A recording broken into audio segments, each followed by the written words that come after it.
welcome back to Into the Unknown, Session 18 with GM Jeremy. Go and take it away. Hello. This is going to be most likely the last session for the chapter for the times they are changing. Seems we have had a small civil war in the Grove. The Sealy and Unsealy court had a not exactly a difference of opinions, but the Unsealy court had an uprising with Farian, the head druid of the Unsealy court. Seems she might be under the influence of a god of destruction. And has run amok, tried to take possession of the grove and the tree, but her party has stopped and the wardens controlled the battlefield, and as such have captured Farian. She is currently unconscious and being held down by the roots of the tree. With the help of Max, we've gathered a few magical items off of Farian.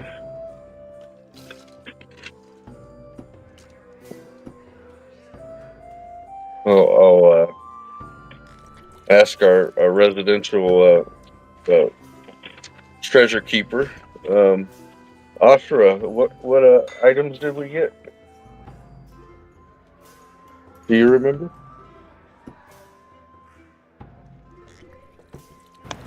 I was muted.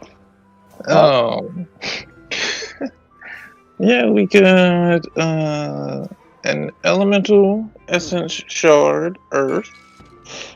We got a ring of fire resistance. We got a amulet of the devout, but only if you only if you serve the dark god.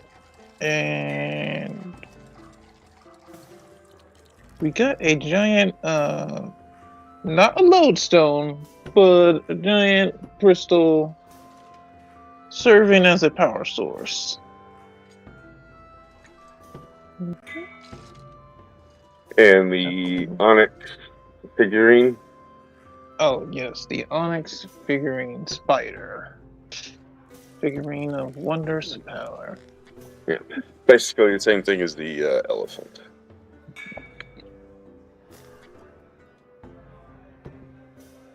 We also found out the dagger was dagger of death? Lifesteal?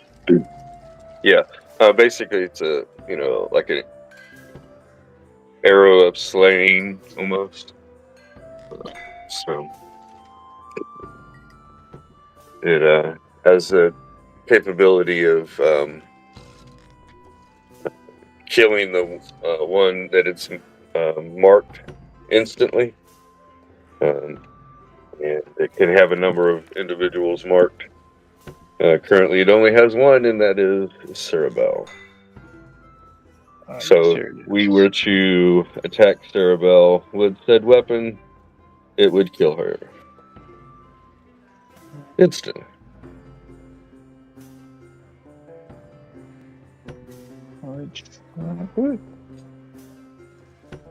Which could be fun. We could, keep that in our back pocket or destroy that as per, whatever.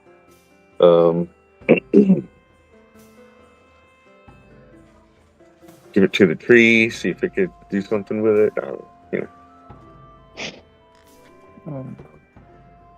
Right now, there's one person that's like death gripping / staring at it if it ever leaves his possession. So. Wait. Talking about the shard dagger that Kellum has? Negatory. No, okay. The crest dagger that was used in the assassination of the village elder. It's just has a similar name, right? I'm hearing correctly, or my ears lying to me? Yeah. Yeah. This is the dagger slaying. Yours is a shard dagger. Okay. So I don't know why. Somehow I heard shard dagger, and I'm like, Not my dagger now. Don't be doing stuff. What?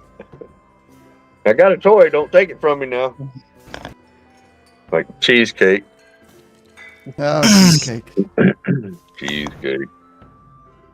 Anyhow, oh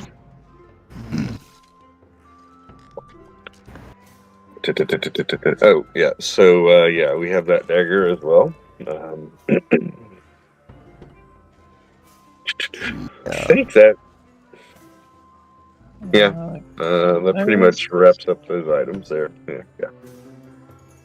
There was a little bit of a coin. Some of that went to Gorman so he could help fund restorations.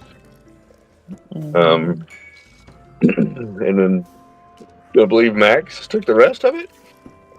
Yes. Yeah. Okay. So she's she's a very happy girl right now. She's got shinies,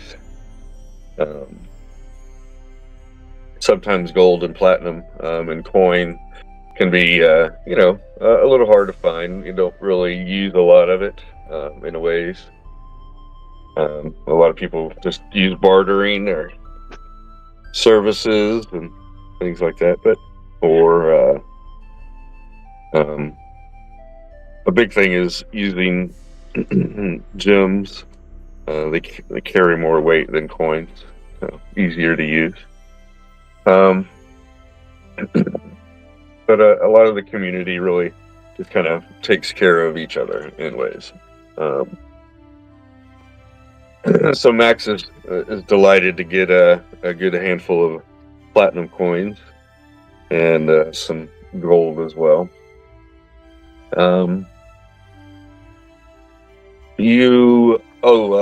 Also you have told Egg that you want to call her Jade instead. And she seems to be very happy with that. Says Egg was more of her pupil stage, and now that she has evolved into a higher being, she likes having a different name.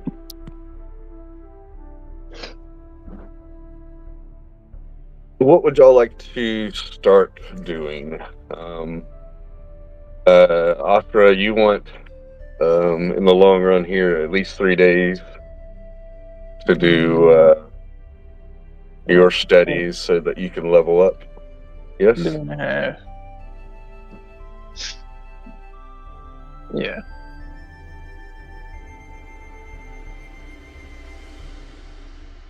Can you go and with that bot, you could probably go and change the volume setting on that. Okay. I need to change it. It's too loud. No, I got it. Didn't realize I You could do can it adjust. individually. Okay. Yeah. Just And on his yeah. side. Yeah, somebody's mic's a little. You can always turn them down and such. Yeah, I had to adjust it the first time. Whoa, too loud. Yeah, I do apologize. I had to completely reinstall everything, so I'm still adjusting things back to where they were. Not a worry. Oh yeah. Yeah, Kellum Finish. Kellum was about to have a meltdown.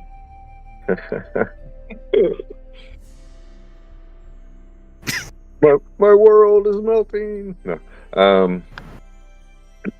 Yeah. So Ashra, you've got 3 days to do your training.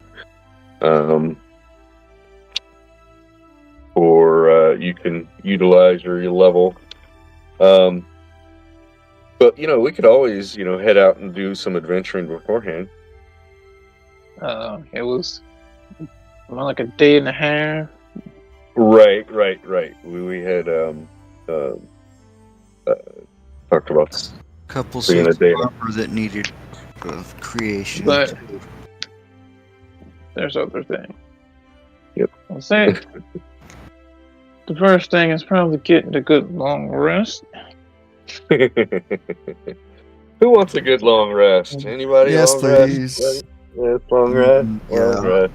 Okay, all right. So, everybody, after much adventuring and Civil War and defending off the White Wolves, the Winter Wolves, from attacking the Grove in full strength. We've gathered their pelts and brought them to the Grove. You dropped them off with oh man, I just had his name. Sharpell. And so he's gonna be busy for a while doing that. You all go your separate ways to your individual places. Is there anything you'd like to do since you're going to be by yourselves, kind of? Or you could stay in the tree. It's like, the heck with this, and just roll, throw your adventuring mad out. But it's much better to sleep at your bed.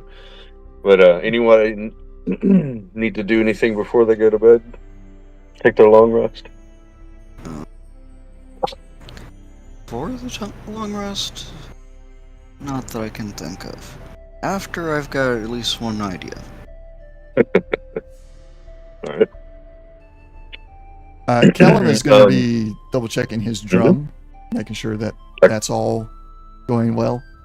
And he's going to go to his normal. He's not going to go to the tree to sleep. He'll go out to his campsite that he's kept on the outskirts of the village. He feels like he'll get a better sleep out there than he would within confines of his settlement. Yeah, you get a much better sleep while sleeping in your bed, shall we say? So, yeah, my meditation mat. Yes. Banthor, you said you wanted to leave that bag of herbs and such? The leave the herbs on the alchemy area. I also wanted to leave that potion of growth bottle that I have down there, just to be ready to try to reverse engineer it. Okay. And that's about it as far as the tree goes. And I'm just gonna take a long rest. Okay. Yeah, Oscar's gonna head back to her place to get her long rest.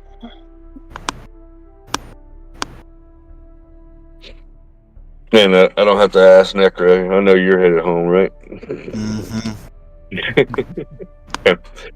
So we all take a long rest.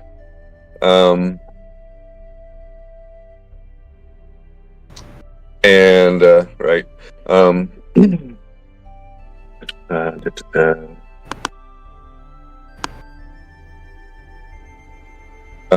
And you, at your leisure, can all gather back up at the tree, or nobody is expecting your attention first thing in the morning. You would notice that they've moved far in, and she has actually been encased in the bottom of the tree. So some of the children early in the morning have come and kind of started crawling all over her and such. So they think it's hilarious. Whoever might be the early riser will notice this, and after a while, a parent will come and shoo them away. But yes, Farian is currently unconscious and yeah, all wrapped up in the bottom of the tree and the roots and such.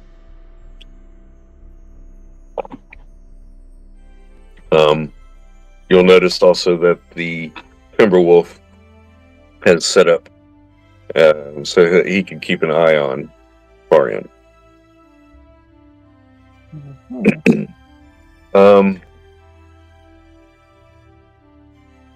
If y'all meet up together, Jay would like to talk with y'all. Jade would like to talk to you about what John wants to talk to y'all. There we go. That was my fault. But if anybody has anything else they'd like to do.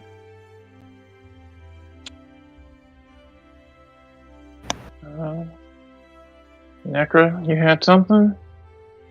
Well, see if we can get a hold of that dagger and take it to the blacksmith, see if they can destroy it.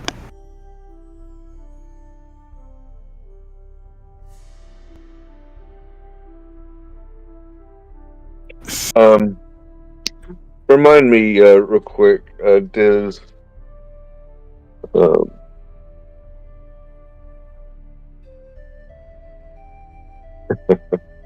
Gotcha. Hold on. The dagger itself does. Did you have it, or is Western is holding on to it? Western has it. Yeah, that's what I thought. Okay. So you would need to, contact Western, and get that from him to go through with destroying or handing that off to be destroyed. So. Well, yeah, so I go and ask him, and explicitly point out if he wants to be there to watch it happen. I'd be more than happy to have him standing over my shoulder as I'm watching.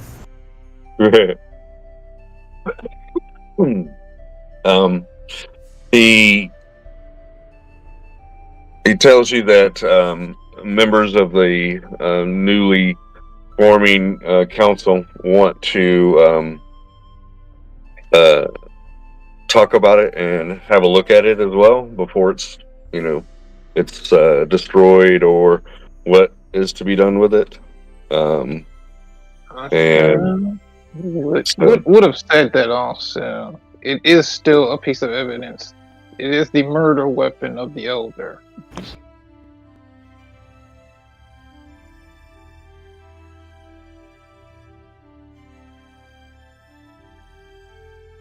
We still could get clues about it, especially when interrogating Ford.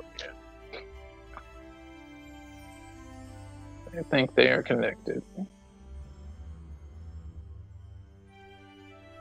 But I'm not there, so forget what I just said.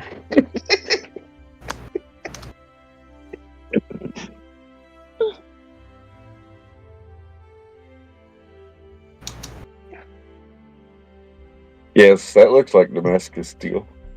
Yeah. I love the look of Damascus steel. I know, right? I have a dagger that has something like that. So I don't know if you would, consider it Damascus steel, but it's, it was worked that way. So yeah, have that look on it. Just folded many times. No.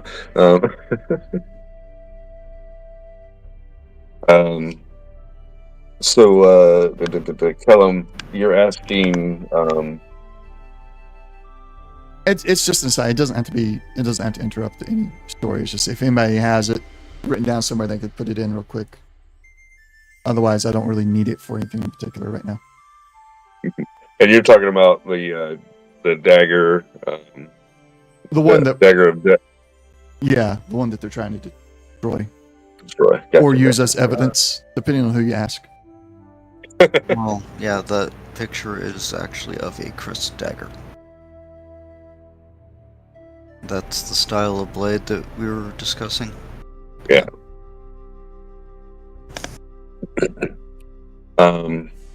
Let's see. Okay. So, they're still talking about who wants to do what today, but he thinks that by the end of the day tomorrow, they'll want to, have conversation with the group, and other people as well. So after that, we can decide what is going to be done with the dagger. Till then, he's holding on to it, and he's watching it, and people are watching him. So you'll notice that there are other people with him. So there is a long line of accountability being held. So.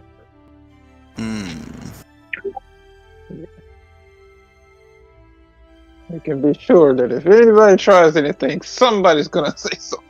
Right. So. Okay. Alright. If that's it with Necra, was there anything else, Necra?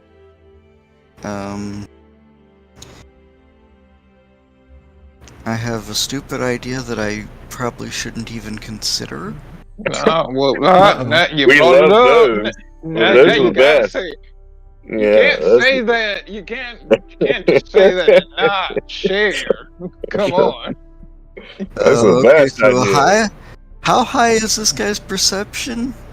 Passive? Oh, she's gonna try to steal it. I would like to suggest out of character against doing that. Yes. Just You think for a moment, have I been taught enough?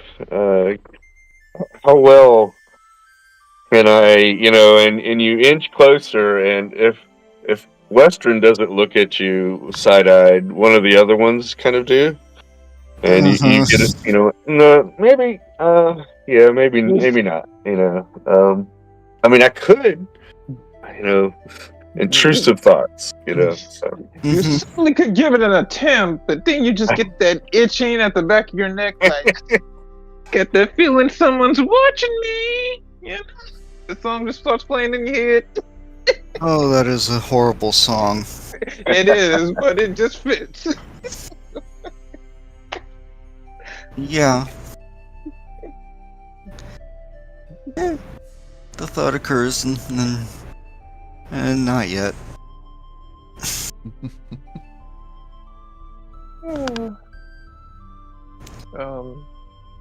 Anybody else got something? I did send something to you, GM. Yeah, I'm Okay. working. We'll make sure I have a chance to level up Druid at some point before we head out. Well, yeah, I think all of that is going to happen this session. We're going to Yeah. I think you, Banthor, need 1 day of training. And Ashura needs a day and a half. Necra, you were going Ranger, right? Yeah, you said I'd already done that. Yeah. You needed a day, but you've already done that. So. Since you were hanging out at the grove waiting.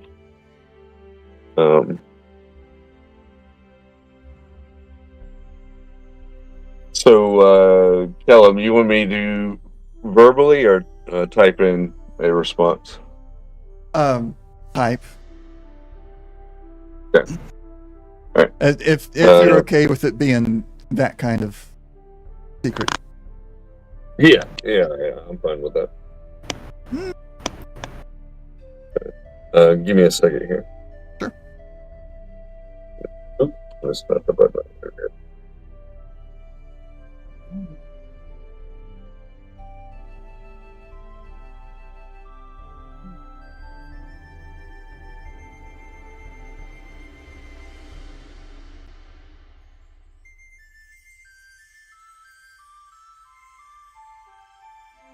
So while he's doing that, can somebody just give me a quick this dagger of death does what and how is it tied back to Cerebella? Like it's supposed to affect her somehow if used.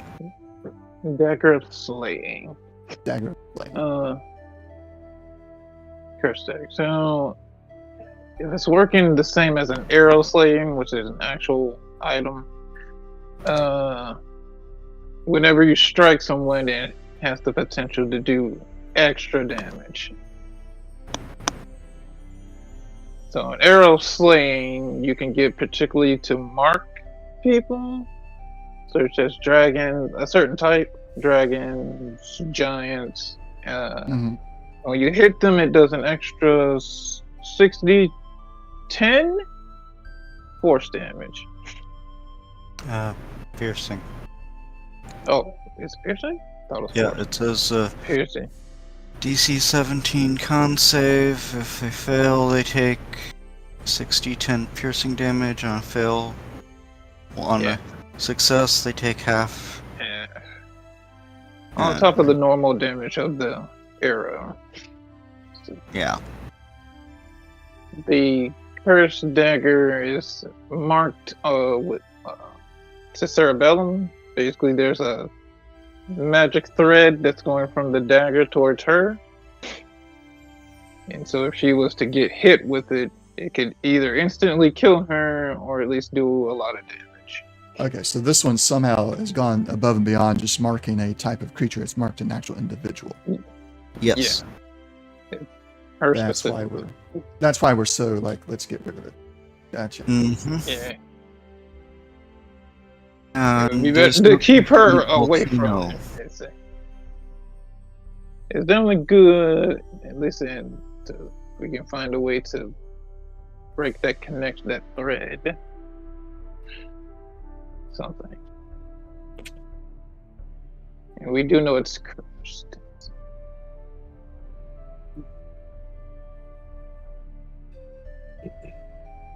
So yeah, basically, if she's attacked with that weapon or hit, by that weapon, and it causes damage, it will slay her.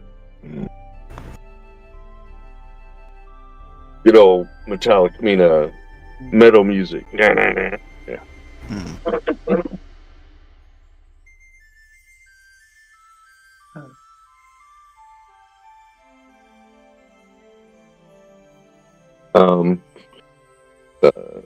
Jade will have been busy through the night, and she would have made 2 standard potions of healing with the herbs that you have dropped off. Oh, nice.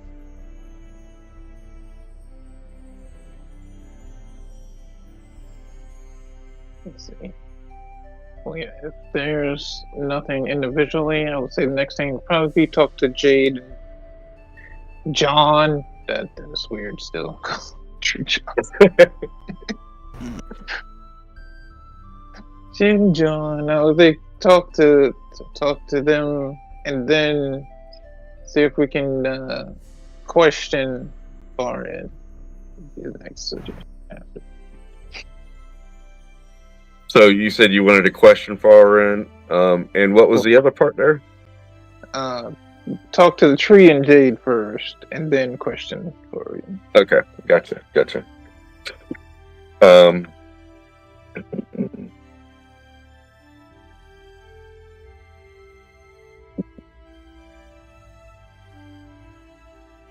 It's just my suggestion.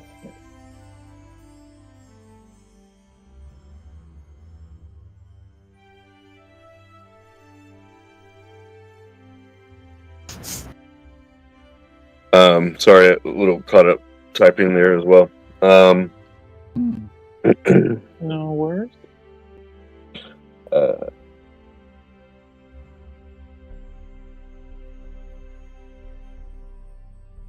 So, when you get to the tree, and Jade has showed you the things that she's done. She's kind of cleaned up a little bit from some of the stuff that y'all brought in and dropped off.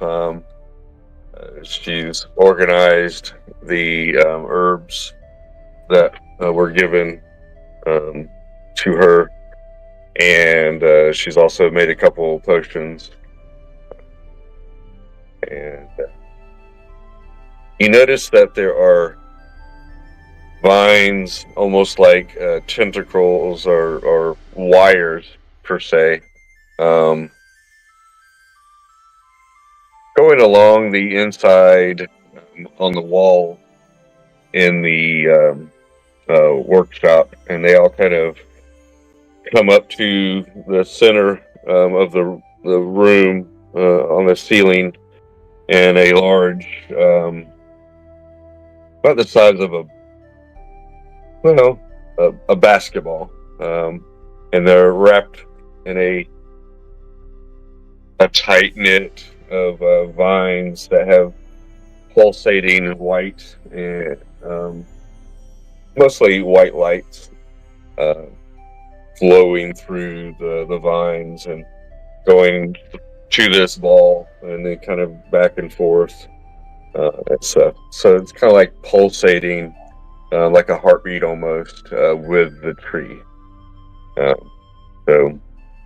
She's we've been busy. I can see that.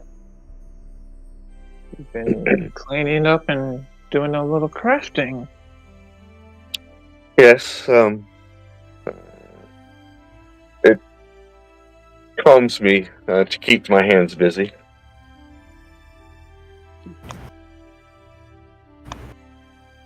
I am overly excited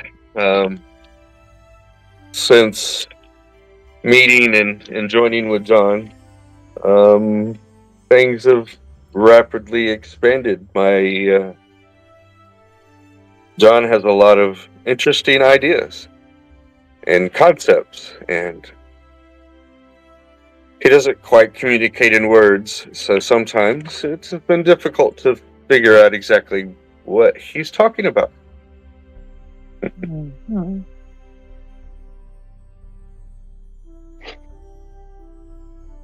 But he has expressed a interest in what your most misadventures have been,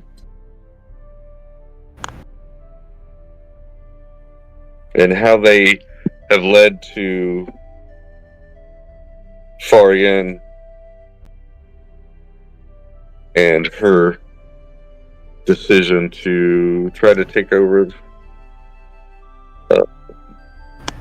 She tried to possess John. Mm-hmm.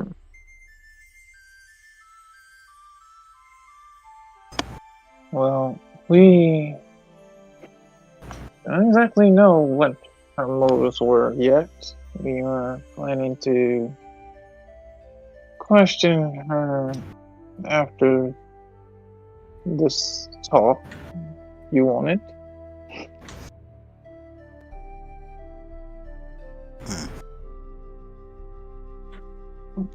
As far as our adventures, well,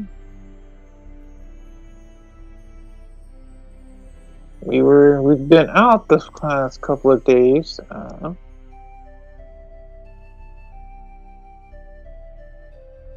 Ran into some things. Found a road on the way out.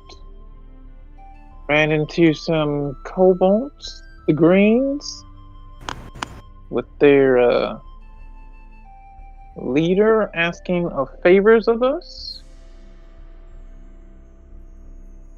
Led to some more things. Reading in the book that I have led to finding you.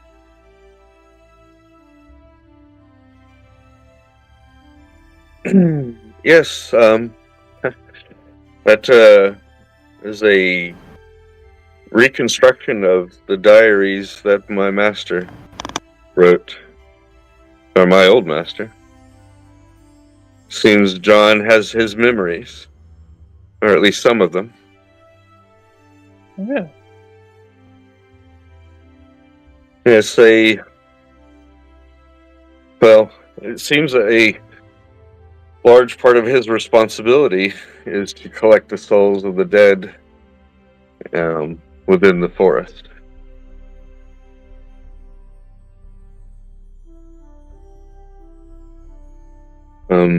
He is, it seems, was sent here by a god to be his champion.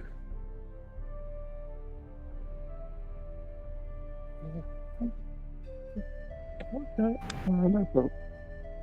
Give me a second, cause notes.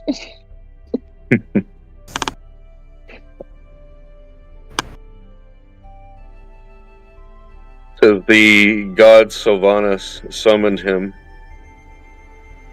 and placed his soul in the tree.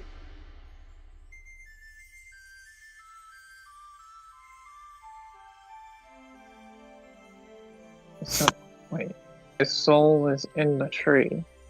Yep.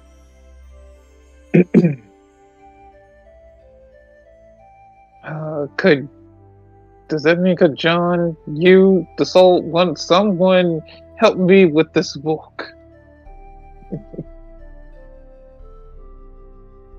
I mean, I'm slowly understanding it, but it's like written in code and I have to decipher a lot. My old master was crafty, and his mind was shattered. So some of the information that John has is going through that shattered mind of remembrance. Alright. So it is an enigma to John. So he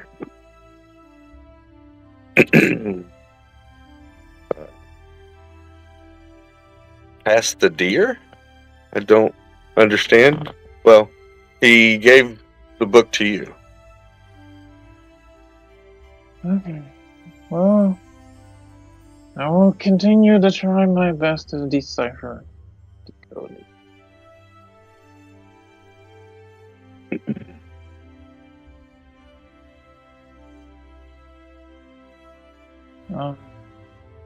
John wants to express that he is very excited and thanks you, Kellum, and Banthor, and also the Warden Cerebella. She's not here. Sorry.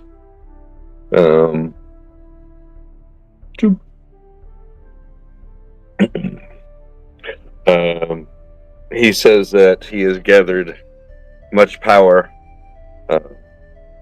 since you have been wardens.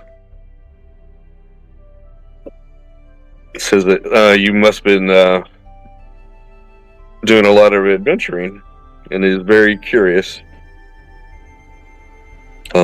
He says he knows of the road that you speak of. It leads to the ocean and also to the mountains.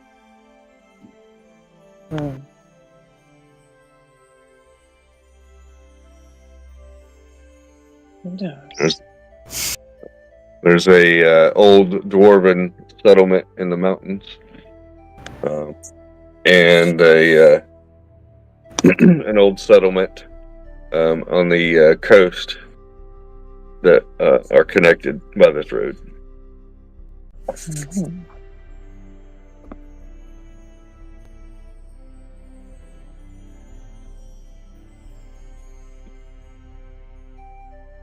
As part of the construction for the road, my master was able to convince the dwarves to come near the grove with the with this road, so it would make it easier for him to come from this location to the dwarves and sometimes to the ocean, though we never did make it there to the ocean.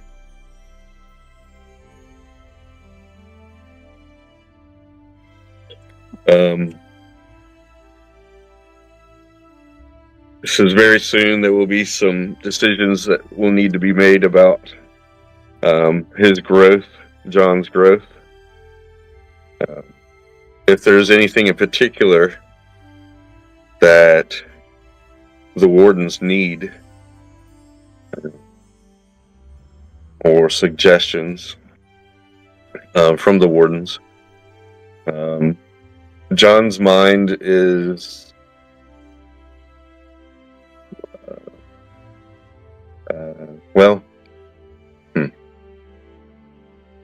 he's been in a long sleep and is just now recently woken up. With my help, I've been able to get more in contact with John's consciousness, but it's still, we're only touching some of his consciousness. He's not able to contact all of his consciousness, it seems, still yet. So he's been mostly acting instinctively as a creature that needs to protect itself. So it's just recently that he's thought more of concepts, but he still doesn't have a singular thought pattern. It's hard to describe.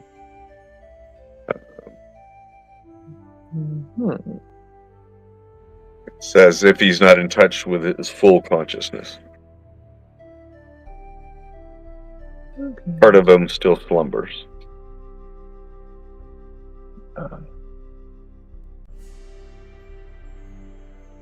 But the more energy he's able to receive, the more will help vitalize him. Yes. Yes. And also my presence has been able to jumpstart some of that as well.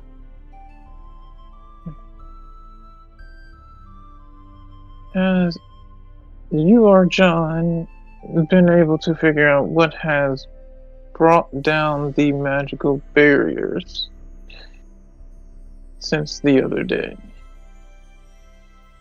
The defenses. So that's why the last defense fell, was because Farian was trying to use the stone to possess John. Mm-hmm. And John was busy fending that off while you were in combat with Farian. When Farian fell, then he was able to take advantage of that situation and destroy the construct that she was using to try to take possession of John. Unfortunately, he had to destroy the construct, and with that, the spell fell. So he believes that the other construct has also been destroyed or removed.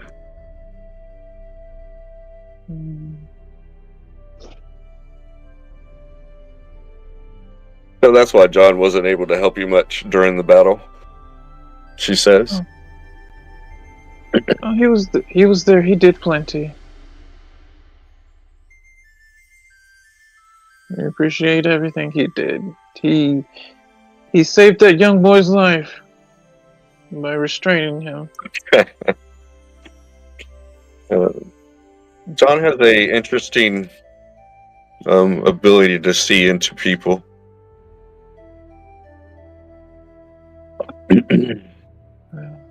It's a good thing. I don't until he was being influenced by his father. The father influenced by Forians. It's a bad deal.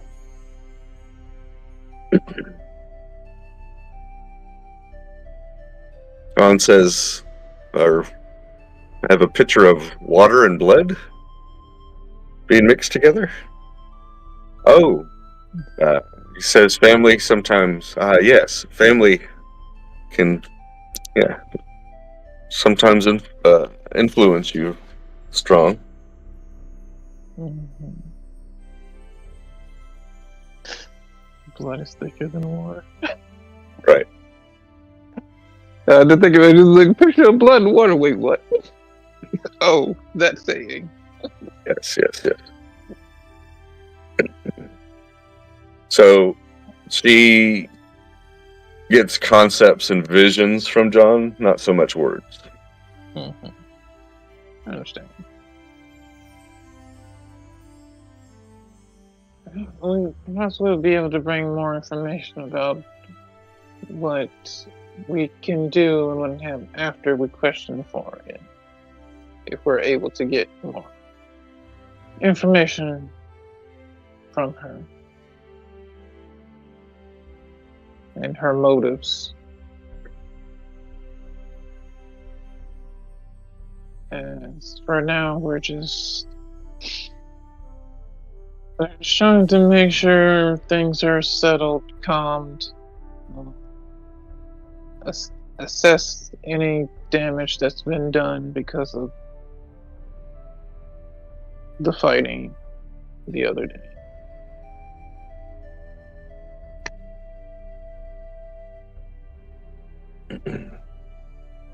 Perhaps then,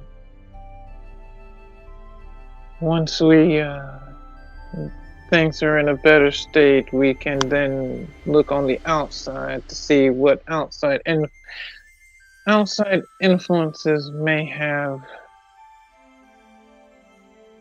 reached out to Forian.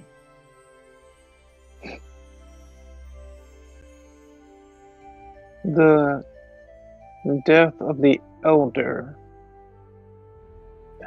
the accusation of Cerebella, this cursed dagger, and I will pull out the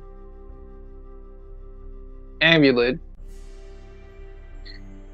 and this, I believe, are all connected,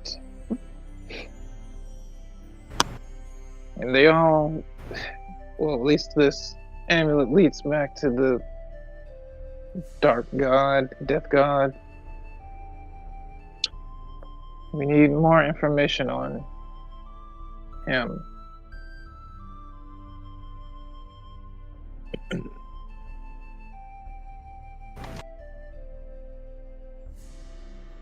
Yes, the stories of the gods have kind of faded since they have left.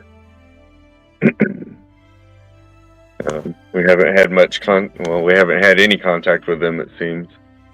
But it's disturbing that Farian and others are following. I believe the god's name is Mordorin. Mordorin? Ugh. Can't speak. Melander? Oh. Melander? Moander? Moander. Moander. Moander. Yes, that's it. Moander. Yeah. I wrote it somewhere, but I don't know where it is now, so now we're going to do it again. Because it was close to Lathander.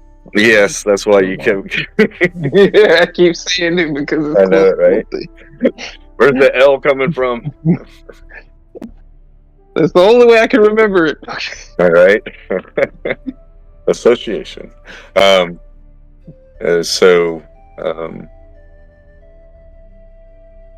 Jade is particularly concerned that Farian is able to have a conversation or contact or is being contacted by Moander. Since the gods haven't had contact for such a long time, she's concerned with that. It should be concerning to all of us that the death god is trying to reach out and spread its influence.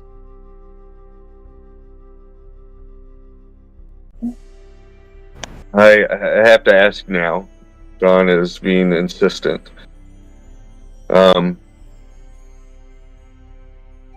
Callum, you seem to have a piece of metal?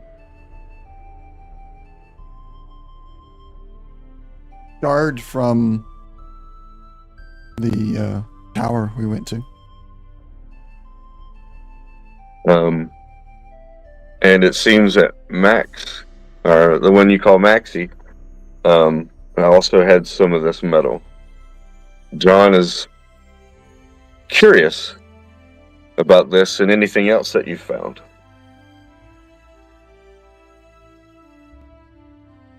You see a couple of these tentacle vines that are connected to the glowing basketball, come up to you, Kellum, and go near where you would have the dagger.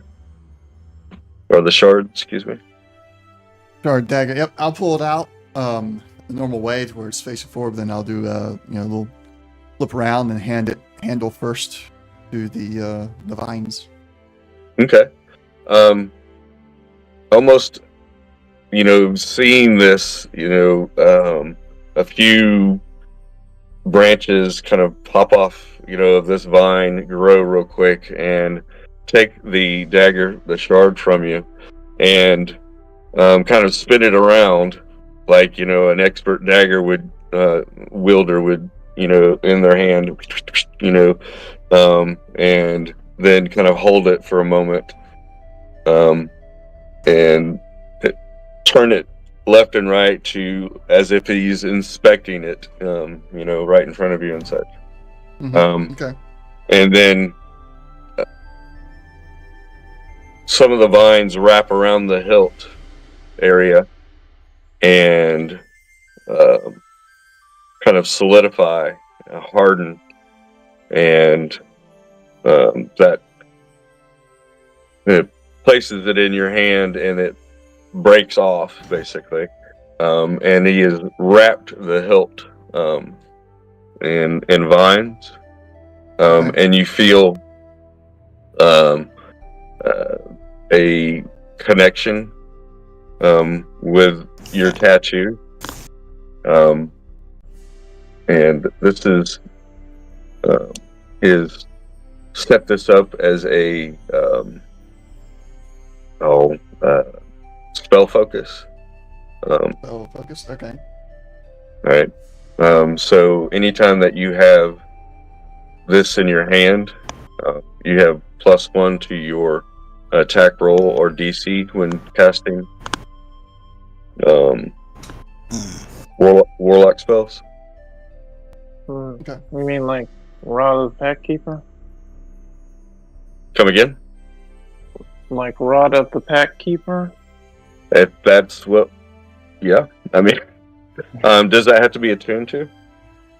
I believe so. Okay. I think we can alter stuff like that. Take it where it doesn't have to be attuned to. But if not, then I can make one and make it good. What was that called again? Rod of the Pack Keeper. It is a spell focused specifically for warlocks.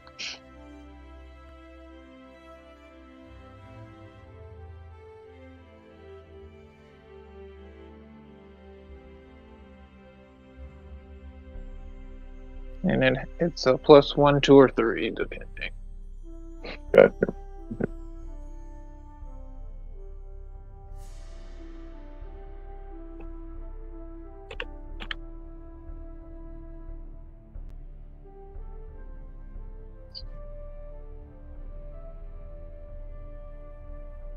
I see it.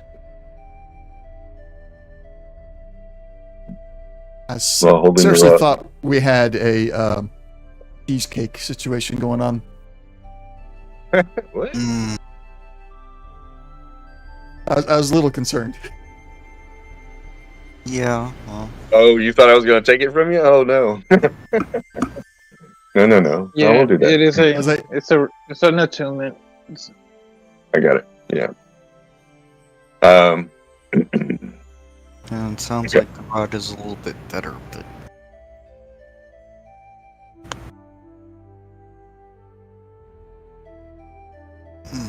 I could have sworn I saw a checkbox for spell focus at some point in time when I was building my character, but I can't find it now.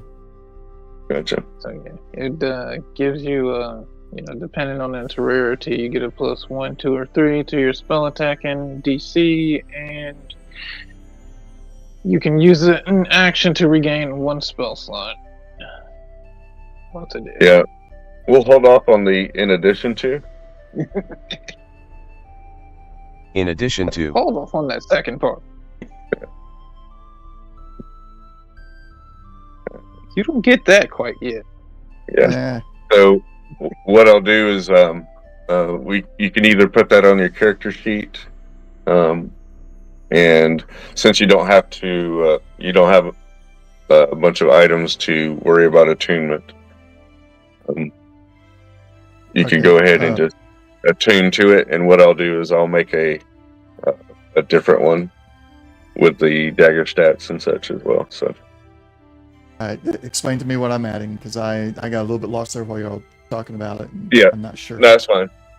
So it's a rod. It's called the Rod of the Pact Keeper. PACT. Yeah, PACT. Thank you. There's a +1, +2, and +3. Plus one. +1. All right. Add that to, I guess, equipment. And then just go ahead and attune to it, and then it should go ahead and augment your DCs there. It's not letting me attune to it. Do I need to equip it? You have to equip it, then attune There to we it. Got it. Now we're attuned to it. And I think, yeah, it lets me customize. I can go and customize it to be the same base stats of the shard dagger. Okay. I think. No, actually, no. Yeah, because it's really just that's just saying Yeah, that that's just the the rod. So yeah. Okay. I can refer to that for the details about how the attunement stuff works then. Or the How it works. So you just won't get the in addition. You regain the 1 warlock's spell slot. That's not. Yeah. Okay. No in addition to's. No addition to.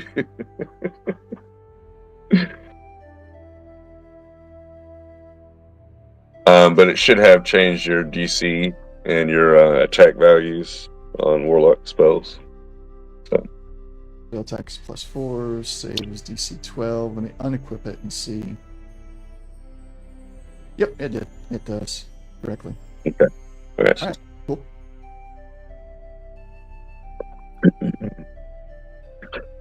I will when I take it back from the vines, I will I'll grip it. I'll kind of like take a moment to understand what has been done to it. I will bow slightly before I sheath it back into its holster or its sheath.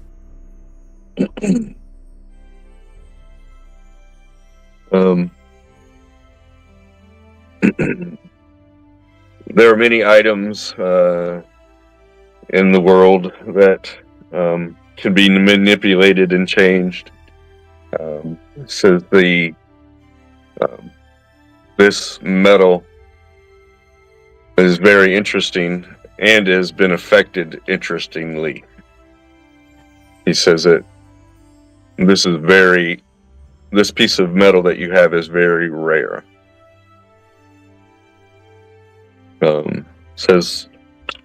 I pull whatever out. has a whatever has affected this metal has made it very rare. I pull out some of the small pieces of the composite metal, Mm-hmm. and I hold it out in my palm, and it's like, is this also any? It's different from the shard dagger, but does it also carry any kind of unique property? So this is the same pieces of metal from the same place. It's just not slagged. Well, this is the what I took from the quote unquote android construct, and it's the metal that most of it's now being reshaped into the armor for the party. Okay. And this, Okay. I'm just So got that's some of the spare pieces right now to see if it's similar. Right. Okay. So the tentacles from this from the basketball come and grab this and turn it around and kind of after a while he goes over to you and puts it up to your arm, and it looks like it would kind of fit an arm or area and such. He says, she says that this is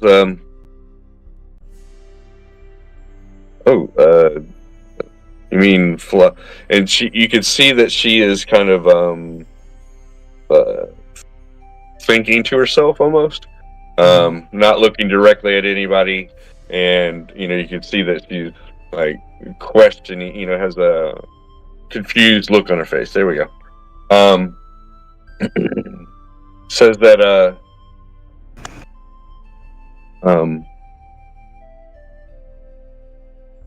John has said that he's seen airships that are made from material like this, as well as other vehicles of transportation. She is trying to figure out what he's giving her information, so she's confused about how to exactly respond and say the things that she wants to say. Mm-hmm. So this is used for shielding and for military vehicles, and oh wow, death troops. What? Oh, okay. I'm sorry. He's throwing me a lot of different images. Well, I don't know if I like these. But he says that this is armor, and it's very lightweight. He says he's seen things like this before, Okay. but he's unfamiliar as how he's seen these things as well. Sorry, we're having a very confused conversation. If there's anything that can be done to this, similar to what you did to my dagger, I'm gonna have. Well, just think about it. And if there is anything, let me know. I have some other things on the way. He says that this metal, though it's not exactly a metal, hasn't been affected like that shard dagger in the same way. So seems this metal wasn't affected, and he seems to believe that shard dagger was exposed to a large amount of magical energy.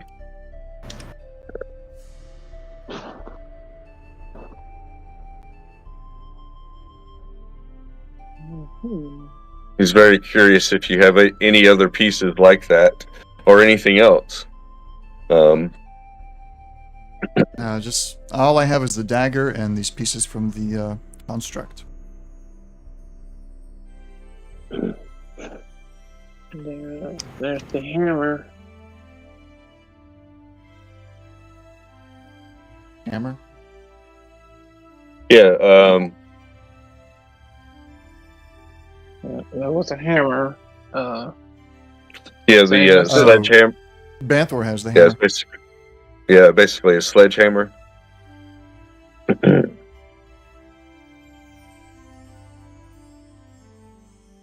Banthor's holding that hammer. Yeah, I can't remember if Banthor tried to give that hammer to you or if he still has that. He tried to offer it to him. He didn't accept Okay. it. Yeah, Right. I'm not a hammer guy. It would have thrown me off balance. You could dual wield with it. It is dual wieldable weapon.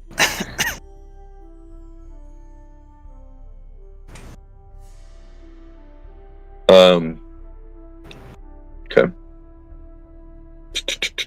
Effectively, since you're the strength base, you're the only one who can really utilize it. Oh, well, I guess so. So I'm not. Not that you have to. I Yeah. know. I hate that my character had to turn down a very nice, very good gift. It's just I hate blunt weapons. To be blunt, I hate be blunt blunt, I weapons. Oh, despite the fact, it should be held by somebody because you never know when that particular blunt weapon will come in handy. So. It would actually be very useful for interrogations. it's also exceedingly useful for taking on somebody in plate armor. And then you Okay. use the sharp stuff. Well, yeah, Well, see, that's the dual wielding. You crush them with the blunt, and then you get in there with the pointy edge. I suppose so.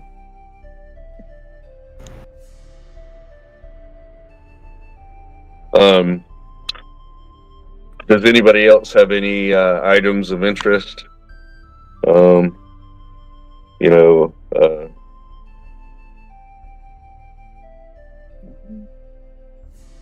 well, let's see, that's... tried to make that disappear, and... Does Egg, well, Jade or the tree start kind of looking towards Necra?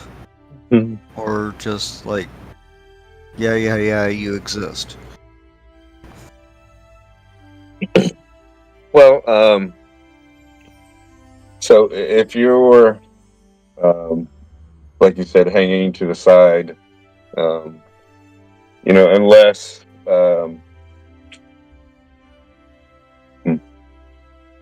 let's see. I guess what I'm trying to do is not. Jade isn't trying to be as direct as John is. So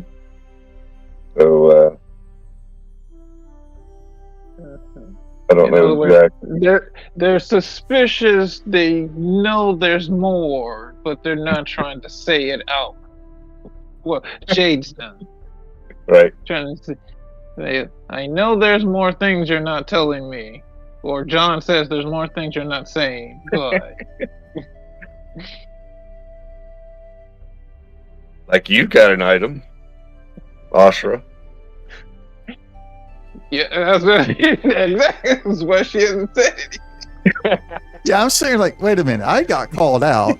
I wasn't even trying to hide anything. I got called out, and everybody else is just sitting there like, no one else is getting called out. Why is Kellen getting picked on?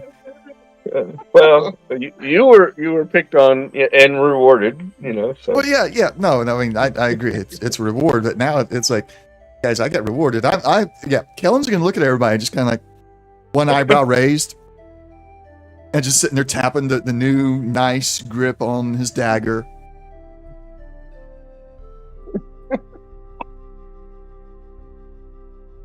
He'll eventually just kind of shrug his shoulders and say, I got something to go check on. I'll be back. He's going to go check on the blacksmith. All right. So this war hammer is of the same material. it seems to be the same metal. It wasn't burnt or molten like the shard dagger, but it is of the same metal. I'm going to go ahead and pull it out then. Could it be reformed? Out of character, could it possibly be reformed into a different item, or does it have to stay as a warhammer? Gotcha. That definitely could be a question.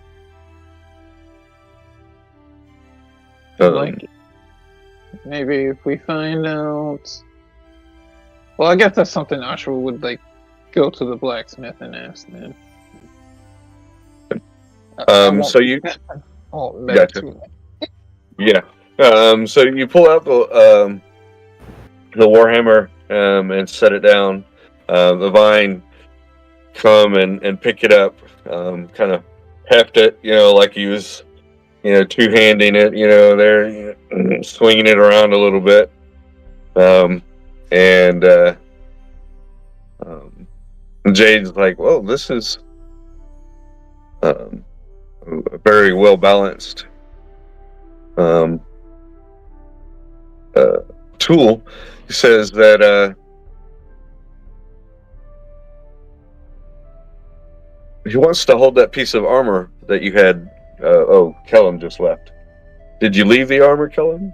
Damn it. No, I took it back. It was just Right. it was a small spare pieces. It wasn't the actual armor yet. Yeah.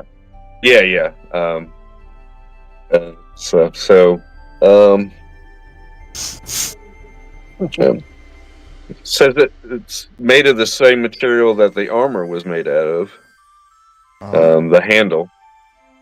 The handle that for this is made out of the same material, lightweight, but very durable.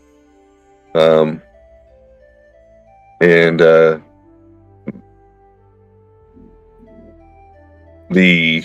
head or whatever you want to call, is the same metal that the shard is, but it doesn't seem to be as affected as the shard. Maybe it didn't get all of the magic when it was released. But it does still have some in this. It is a rare metal with magical properties being affected, but just different than the shard dagger is. Maybe not as potent. Such. John can't do anything with it because it doesn't have enough energy, but it has enough energy to hold something. Magical properties can be reworked. Ooh. Cool.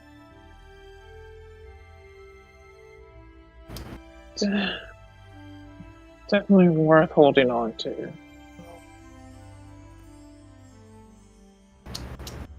Banthor, if you're not wanting to carry it around, and Kellum doesn't want to seem to put use to it at the moment, perhaps we could just leave it here in the tree. Yeah, that seems wise. Is any ideas? I'm asking Jade, any ideas on how this could be reformed? Well, it would need to be a strong fire, but it could be the metal itself could be refashioned, and possibly the hilt, the handle could be reused. Though it is lightweight and sturdy, this could be reshaped, shaven. The handle, excuse me. Possibly the metal could be reforged. Into something usable, or Well, I mean, it is basically just a large ingot of this metal. It's a big solid piece that's been hardened. So, because of that, because it's been hardened, it will, take a lot to meld it, into another form, a blade. But it can be done. It will just take a lot of effort. Okay. It'd be too much of a fire to be done here in the tree. Oh no. We would probably have to talk to the blacksmith. See if he would be able to work with it without damaging it.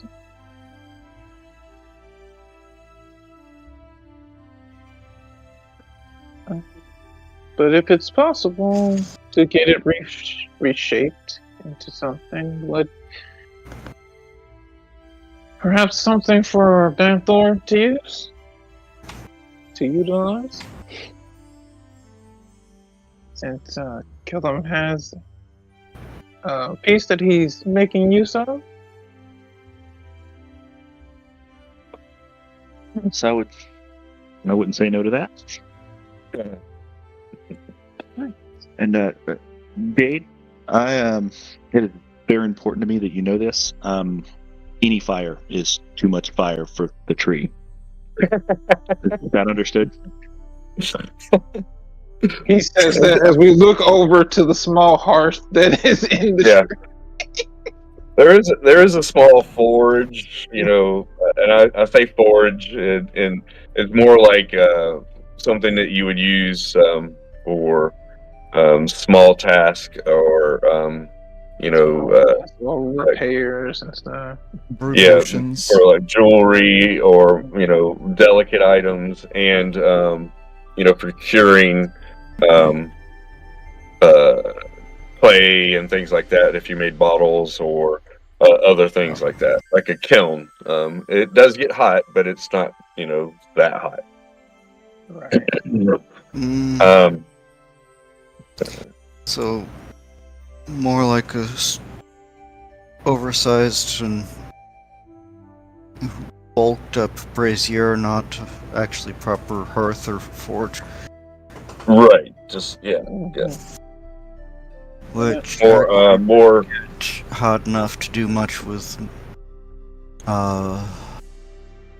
most of the more usable metals for weapons, and will not actually cure clay into proper ceramic material.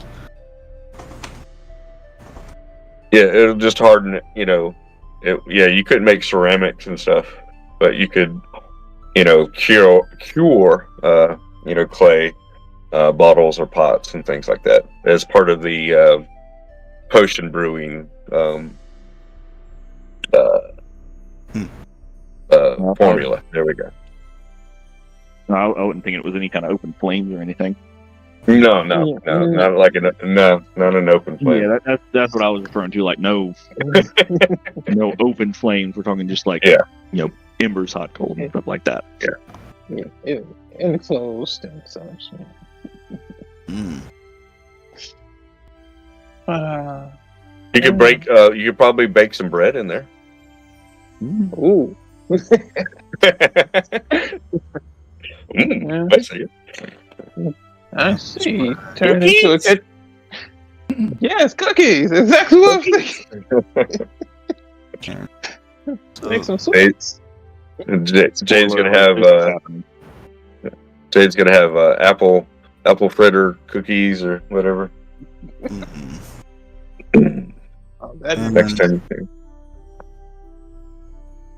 Actually, while she's like, Necrocum kind of speaks up and is like, so, do you have any idea Well, who used this material, or how long ago it was more commonly available?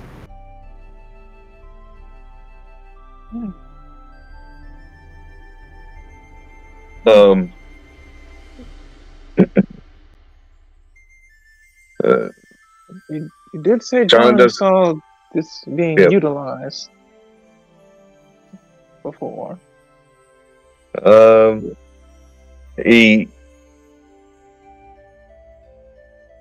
He's showing me images of different armies.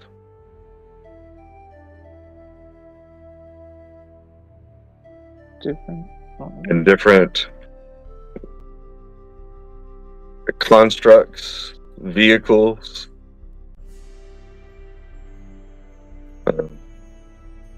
ships that go from different planes to different, flying between planes of existence, and large ships made of metal.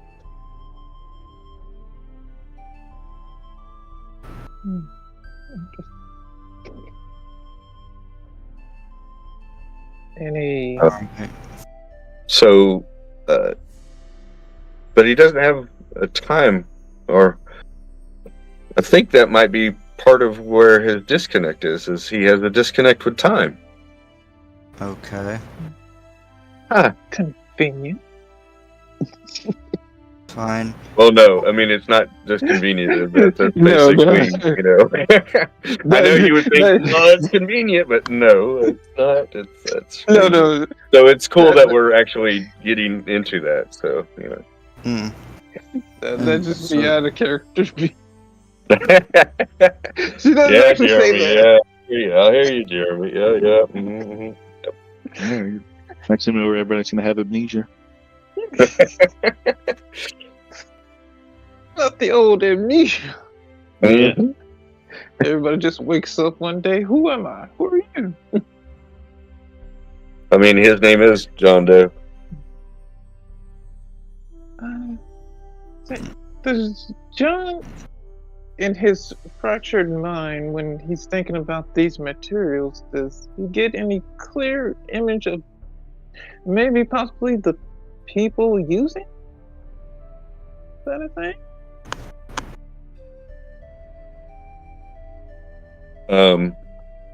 It seems that there are many races, or species, however you want to call it, and he doesn't seem to know of any that it's particular to. He's just showing me different races, all sorts of creatures.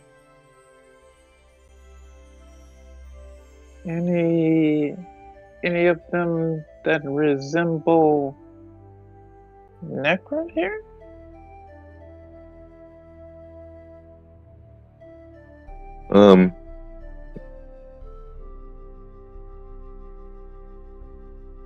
He shows me images of different elves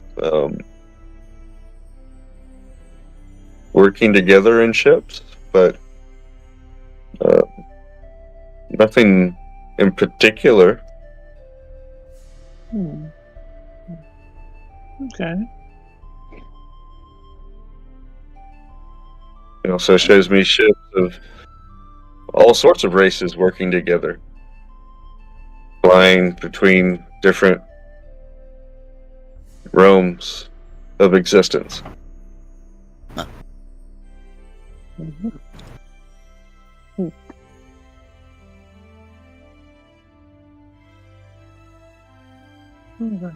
Okay.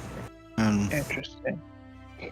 so Necro goes, pulls the spell book she's got out of her bag, and flips to a particular page, and holds the book so that Jade can actually see it. And it's a picture and description of the orb, as best she can render. Oh, okay, gotcha. And it's actually written in common Not Not the many languages that Necro knows. well, common or elvish, not anything else. Gotcha. Which he doesn't Um, want us to know yet. So Jade looks at it.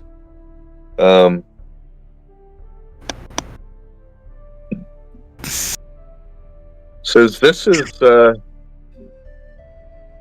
a construct, it's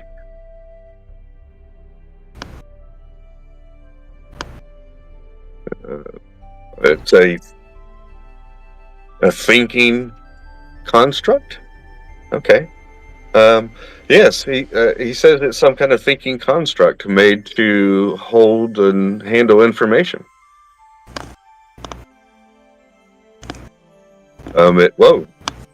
Depending on how powerful, there we go, something like that. How powerful it is depends on how smart or aware, sentient. There we go. The construct could be. It says that there are all sorts of small constructs like this, or even smaller.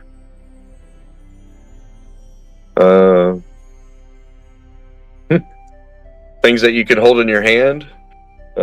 All sorts of different constructs. Okay, that's enough. She kind of waves her hand and, too much information. Have a headache now? And flip the page to the symbol that, I seem to recall we found at least one symbol in the ship. And Yes, their company logo, basically. Yes.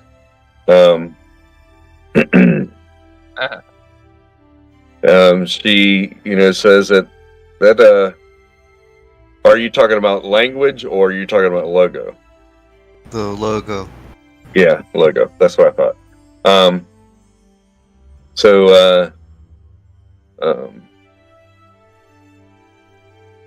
Says that it's a symbol, their crest, basically. But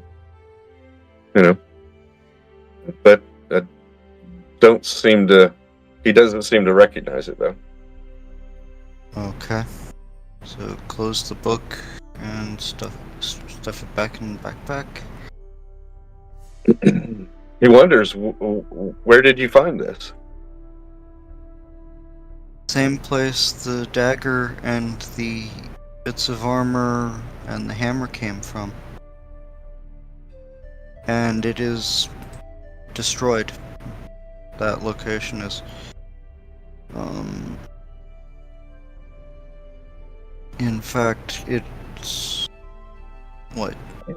It sinks. Well, it's several miles of circular patch of dead land. Now. There was something tore it down from the inside. Some creature of unimaginable size. Until it collapsed, imploded upon itself. Yeah, basically everything just turned to sand.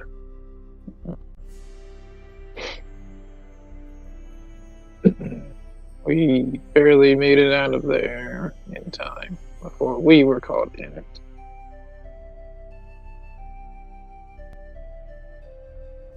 Was this small or large? I think somewhere near almost a mile from the lowest point we could see all the way to the top. Are you talking about the building or the construct? He wants to know, was this a small construct or a large one? Like he was showing me large vessel, or is it a What? small vessel? You were talking about that.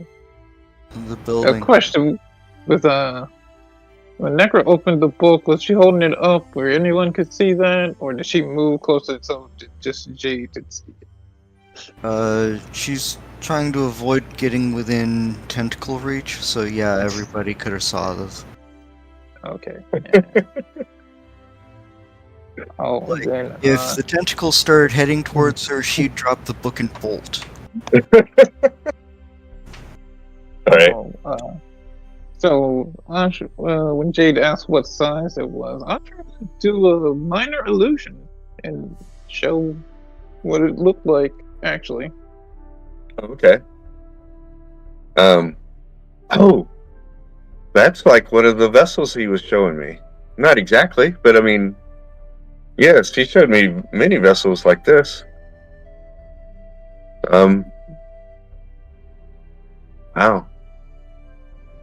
Says that they use this to go from different planes of existence. So this came from a different plane of existence. Huh.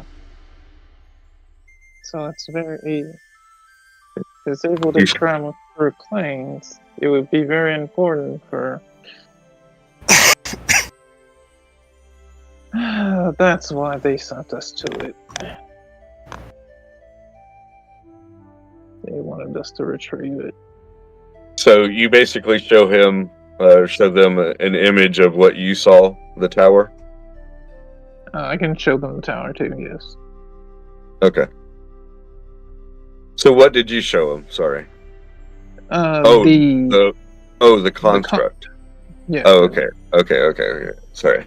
So yeah. The construct, and then if she wanted to see the tower, she would change the illusion to show the tower.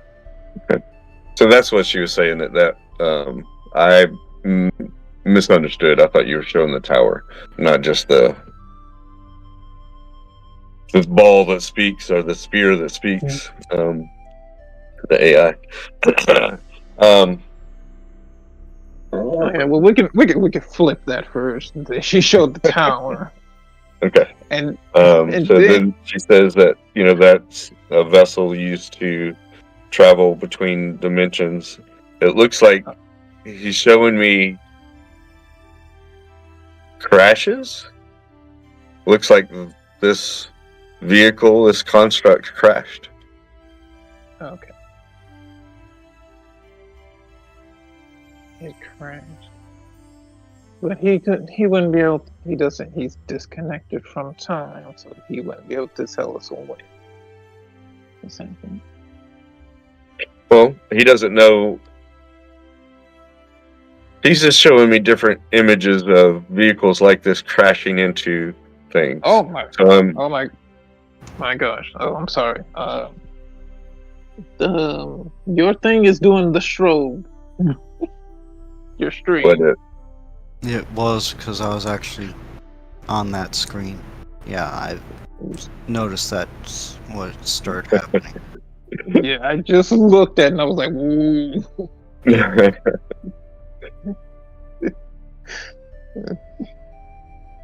So Jade said, Jade says that she, John is showing her images of vessels like this crashing. So. Oh, so just different, similar vessels.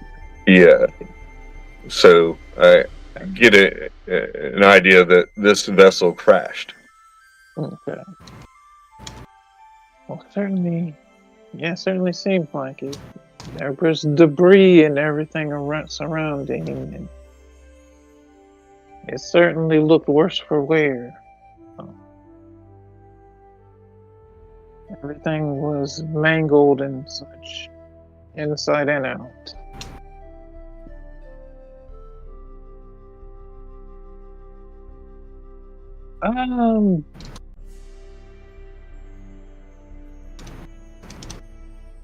So this, so you saying that this has been destroyed? Yes, it is no longer there, and she changed the illusion to show the Baron. the barren spot that it is now. Yeah, this is the result of what happened to it. Oh, okay. As far as we can tell, it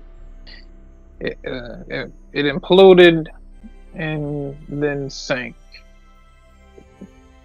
into the ground. Again, there was some creature inside tearing it down from the inside.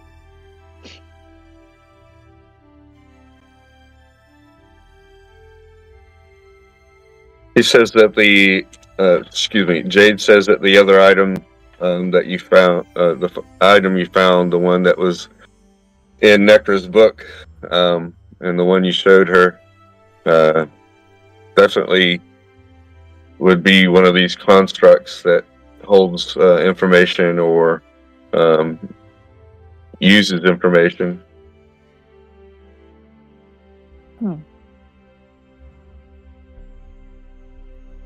It is. He hasn't seen anything like that, particularly like that. But he shows me other images of other constructs that are similar.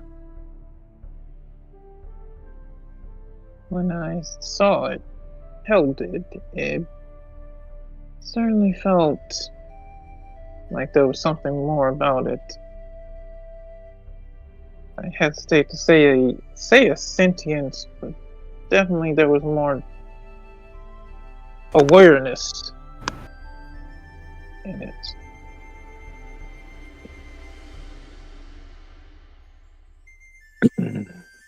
Depending. Oh, well, that's shocking. He's given me images of constructs like this that have helped people and destroyed people.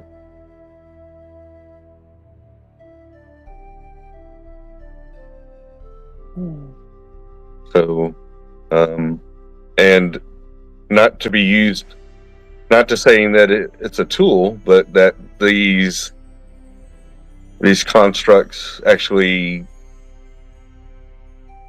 went out of their way to help people or went out of their way to destroy people. Yeah. So as if they had, their own agendas, own things that they wanted to accomplish. So they have their own sentience. Like any other life, they could have been molded to serve a purpose, whether good or bad. Yes, it shows me different races having different constructs like this, and good or ill comes of it. So, yes, just like,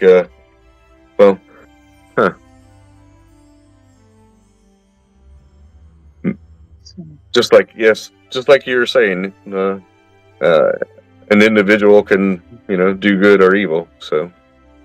Mm-hmm. So, not inherently a bad thing.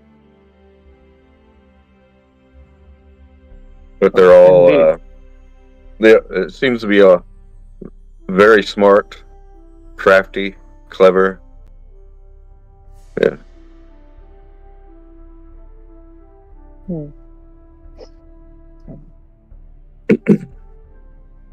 It's a shame that you couldn't find any other artifacts. John was excited. Just a side eye towards Necro. Had that device, and now it's gone. And there were many terrible things there. Some that, and most everything there was a threat to everything that seems to live here. If we brought too much of it back, it could have destroyed the tree.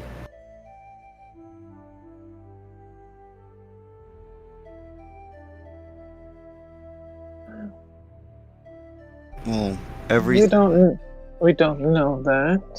That is a Well, great we do know that assumption. just about everything that went near it within a couple miles started dying.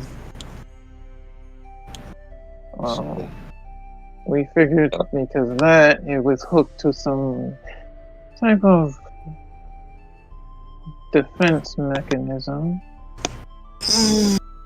But on its own, as you know, because we both held it, it was just fine.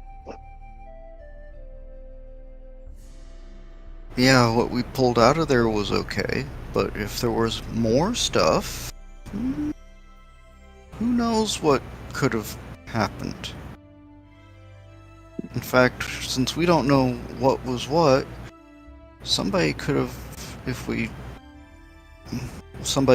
accidentally pulled the defense mechanism, as you just called it, out and dragged it along, and, well, there wouldn't be a grove. And it would have been funny to watch Faryan's face melt, but... Well, again, with the intelligence this key, it wouldn't have been able to work without it.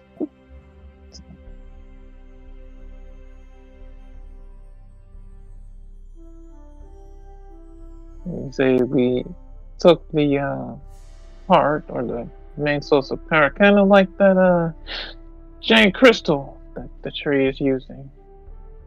A power source. Any other mechanisms wouldn't have worked. John says that he appreciates your concern. Sometimes not being contaminated or poisoned. Yeah, he kind of seems to has a fear of being tainted. He's shown me some images of him in slumber while he was dealing with a taint. Excuse me. Was dealing with I don't know what the word used, poison. That he was dealing with. So he does appreciate anything you taking care of him by not bringing something that would corrupt him. There we go. That's the word, corrupt.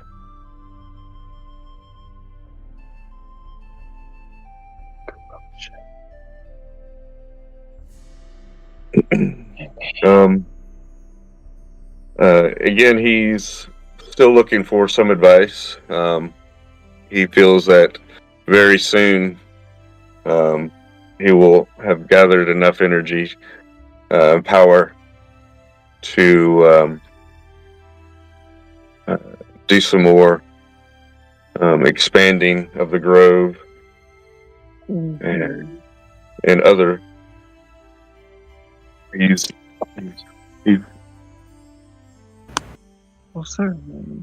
concerned about exactly what kind of defenses possibly or precautions might be employed for the future. He has some ideas. One of them is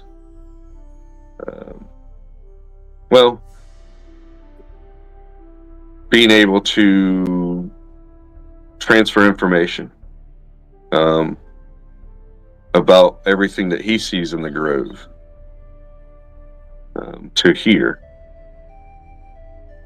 So his awareness can go to anywhere in this grove to look at something or observe and to even, manipulate things in that area.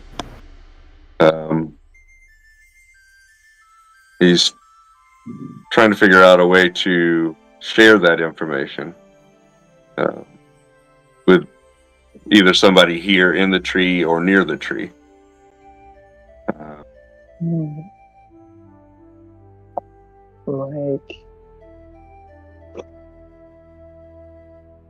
Well,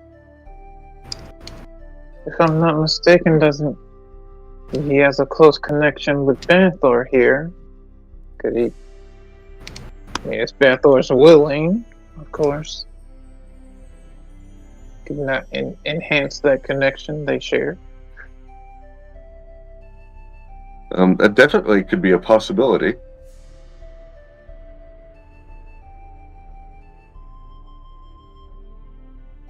Is it on?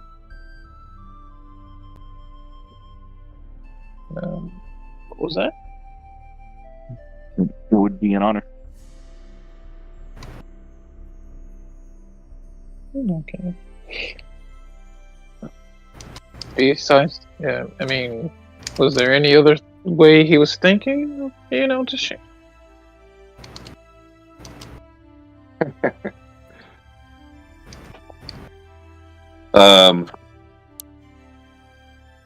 He's in the middle of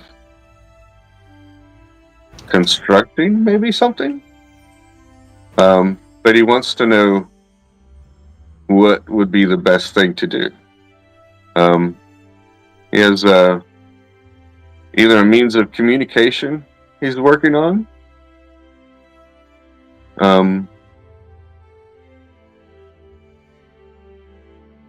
or also, but there's things he needs possibly more to do that. Of course. And he doesn't have all the means to make the connections and such, so he's trying to figure that one out. Of course. Also, things are. or instead of communication with the group or his, consciousness or seeing, he could instead be able to control or manipulate multiple creatures. Oh. Like soldiers, yes. I mean, like, sort of kind of what Farron was doing with those dryads, ants. Yes. It seems there's a strange. Okay, I see a different. John likes bugs. Okay. So he can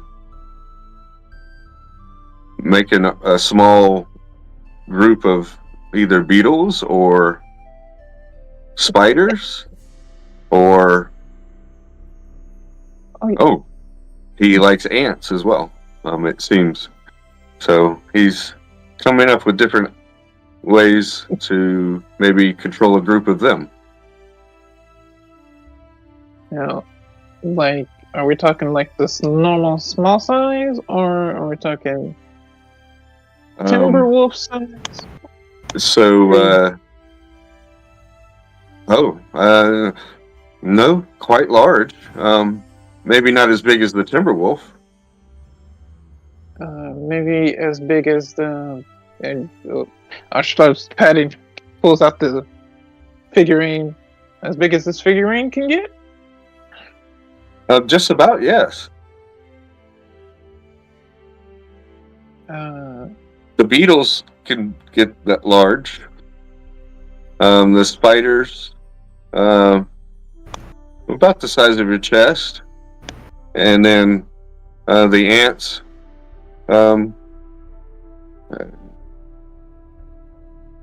Okay. The ants are kind of malleable. They're small to medium size, but Okay. seem to can go through lifespans and do different tasks.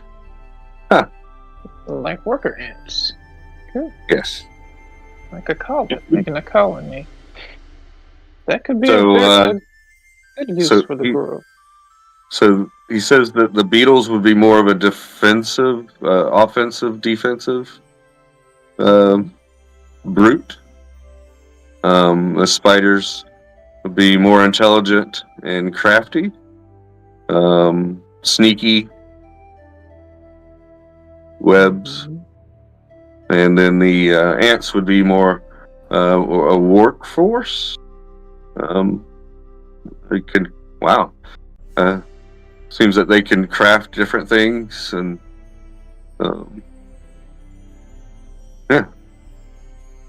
but would not be able to really be used in combat. Too small and frail. Would they be able to tunnel?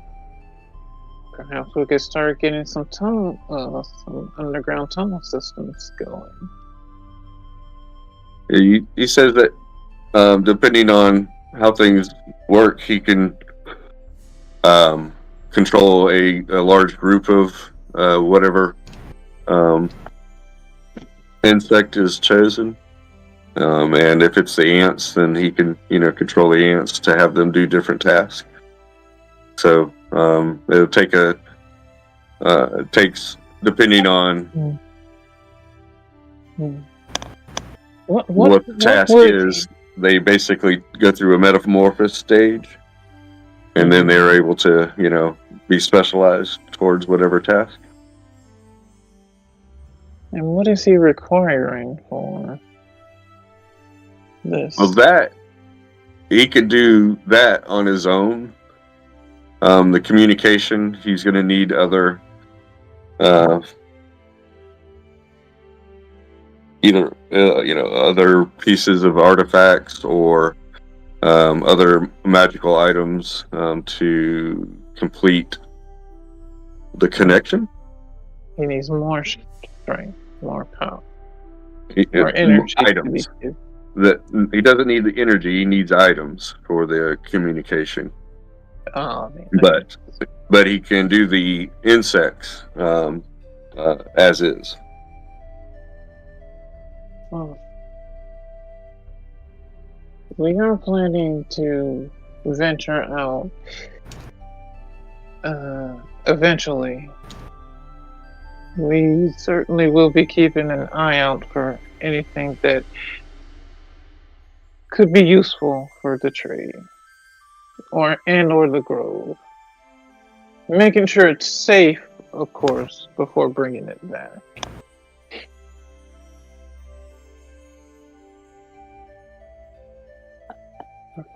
Perhaps while we're out, we could check the surrounding areas to see which areas would be good to expand to if he is wanting to expand. Make sure we're not going to encroach on some occupied territories or anything like that.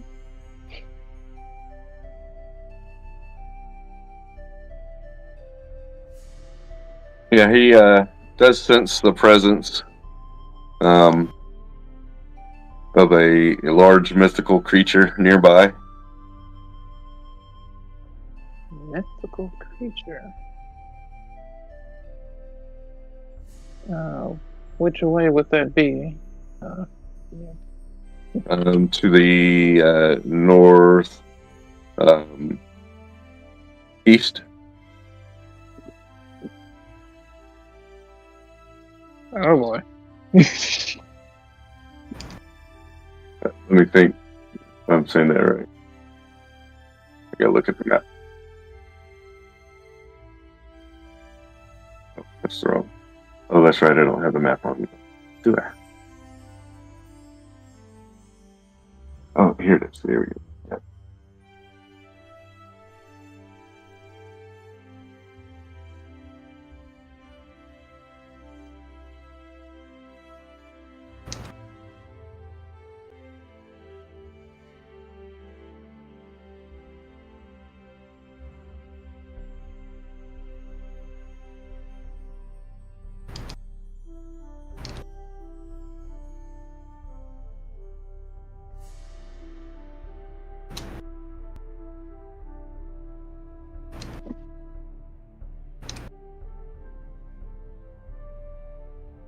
What's that, Kellum?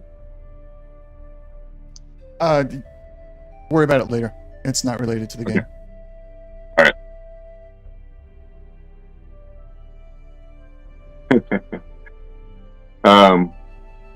So Kellum does come back after a while. Do you seem to be satisfied, Kellum, when you come back, or what's your attitude, basically? There we go. Just like normal. I come in, I walk past everybody while they're still talking with Jade, and Banthor and Assure may feel a little extra weight in their pouches as I walk by and go up to one of the other tables around and kind of sit and wait around. Okay. So, let's see. I guess, yeah, there's nothing out and about. I guess the sledgehammer is still sitting on the table there, and the basketball of glowing vines is still there, pulsating.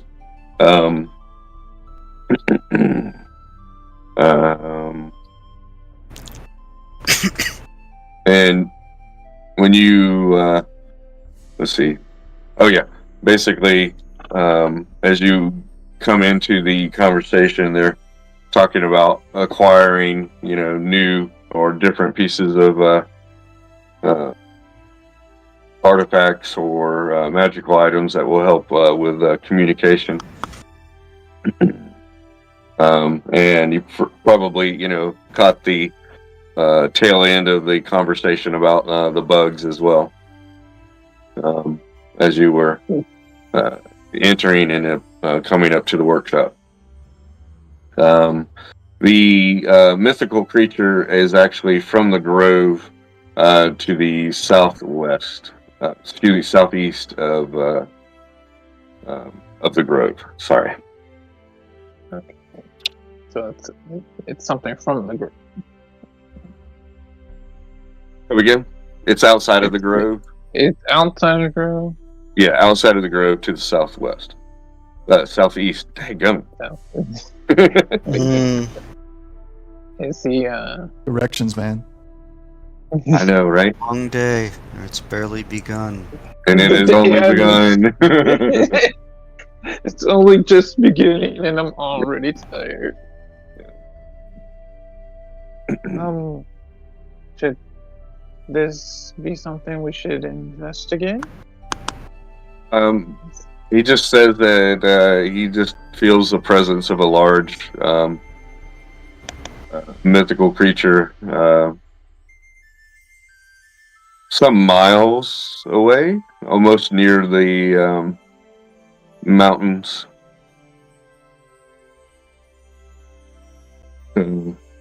Says it's near one of the rivers. He's showing me an arc, an arch. I don't know. Is there a river? I'm going to show you the map real quick. So that Got the East There we Ark go. River and the West Ark River. Yeah.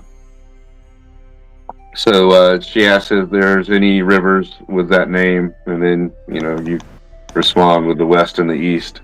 So somewhere close to the river, the base of the river. Where it begins. Excuse me. Is That's where it's located somewhere. So, kind of. Let me get a little closer to the map so I can see what I'm talking about. Yeah. All right. So.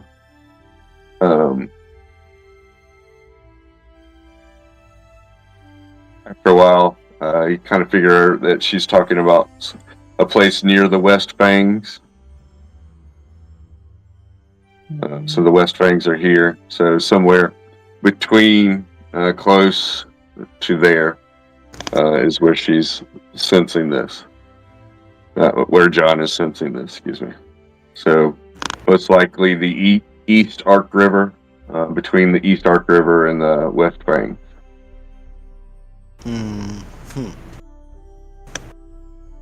Okay. And out of character, just because my brain is still not turned on. He's not referring to our Manticore friend. No. Manticore is in the other direction. Okay, I was thought so, but I was just like, I think he's in the West. Yeah. No. Just... And for him to, so she clarifies, that we're not talking about, standard mythical creatures as a powerful, large mythical creature. Something we don't want to. Something we need to be careful if we try to approach. Yes. He for whatever he can sense its presence and such. So he just knows that it has a lot of power. Yeah, and sounds like it's in the reach with the part of the forest that the green dragons seem to have claimed. So we'll fight with that when we get that far. Yeah, when we actually need to go there. We do have a don't we? Didn't I start to do a map of the area? I think I did. Right. Okay, so yeah, because I was kind of mapping out as we went exploring. So I want to make sure I keep up with that. Yeah. Especially if they're thinking about if he's trying to expand. So I want to make sure he's keeping an updated map. As badly drawn as it probably is. All right. Not Z. It's not a Z drawing. Okay, gotcha. Exactly. Can't accept. Well, actually, with minor illusion, I could. Right. And just trace the illusion. Exactly. Better to get a better shot of it to be a better mind's eye. Yeah. But yeah. And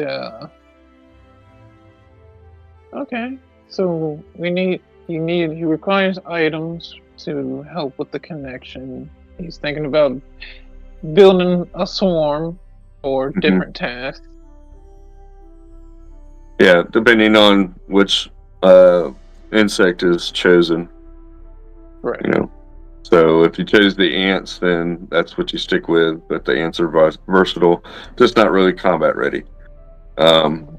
These spiders are sneaky and stealth and kind of like gathering information. And can be used for ambushes and such or traps. And the beetles are more a brute force, to be utilized for direct assault or defense. Well, my first thought would probably be to start with the beetles to have a offense in case we get another attack, whether internal, external. It needs something, but I'm also thinking the ants worker ants would help. Obviously, doing tasks and basically the expansion stuff. So, what do the rest of you think?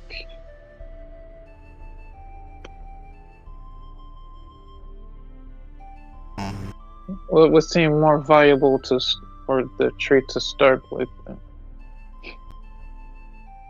Ants. Ants? Is that what I heard? Yeah. The beetles for defense. Ants first, then beetles? I am suggesting beetles first. Oh, beetles. So, I'm gonna turn you up because you're just low on my end. Low talker. Yeah, sorry. Sometimes the mic just doesn't pick up. All right. First, I thought I heard pants. So I was like, did you say Got this trench coat and no pants to go with it. Right. Flasher. Yeah, my thought would be beetles also. What do you two say? The two silent, brooding ones. Communication before minions. Well, that requires the items, and you need to go out and find them. So this is a either or. We have to choose either or. Yeah. Oh, I thought it was like he could do that. Yeah. While we go find the item. Now he can. He can do the insects at a later date, but he wouldn't be able to do the communication at a later date. So if you chose the insects now, you would not be able to do the communication. But if you do the communication, he'd be able to later on do the insects. Okay, so one or But the you other. can't do the communication without having some other pieces. But yes, go for it. Sorry. Yeah. So if he starts to work on the communication, we still need to go out to get the pieces required. Correct. Okay. Sorry, Yeah. I didn't. I was thinking all of that. My apologies. I didn't explain it was that perfectly correct, clear to fully. me the whole time. Gotcha. Sorry, it got lost to me because my brain's still not turned on. Okay. That's fine. My apologies. Gotcha. Okay. So we got one for communication. So let's back it up. Communication or insects. All right, let's start it. We got one for communication. What do you say, Banthorn? Communication or insects? That case, knowing that we can't get communication later, I would say go communication. Communication. You kill them? Communication is probably better. Girl. I can also would say communication would be the best to start with. So, like, All right. we're in agreement. So I'm going to go ahead and speed things up a little bit before we end up. The council gets together, and gathers you up, and asks you a few questions. How much information do y'all want to tell them about your experience at the temple? As little as I can get away with. None. None. The temple was a mission for someone else entirely, not at all really related to the grove. Did not really have anything, and I think it's best to just let's keep that to ourselves for the time being. Okay.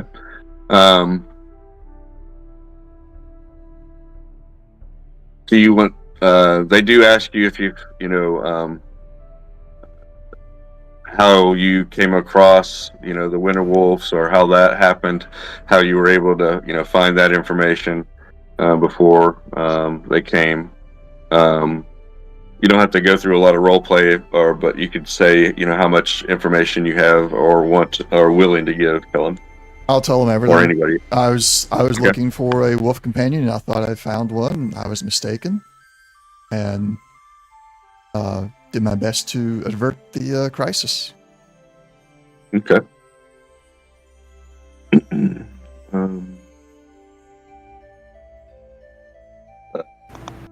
noticed that the sumac had made contact.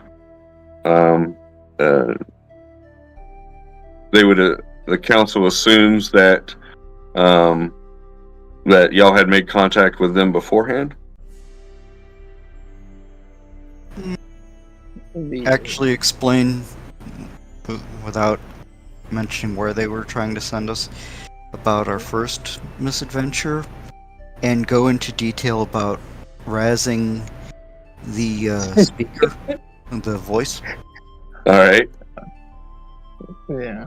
How they were trying to goad us into doing something for them, but we didn't trust them, therefore we did not take up on their offer. Okay. So they seem to be looking for some artifact, magical item of some sort.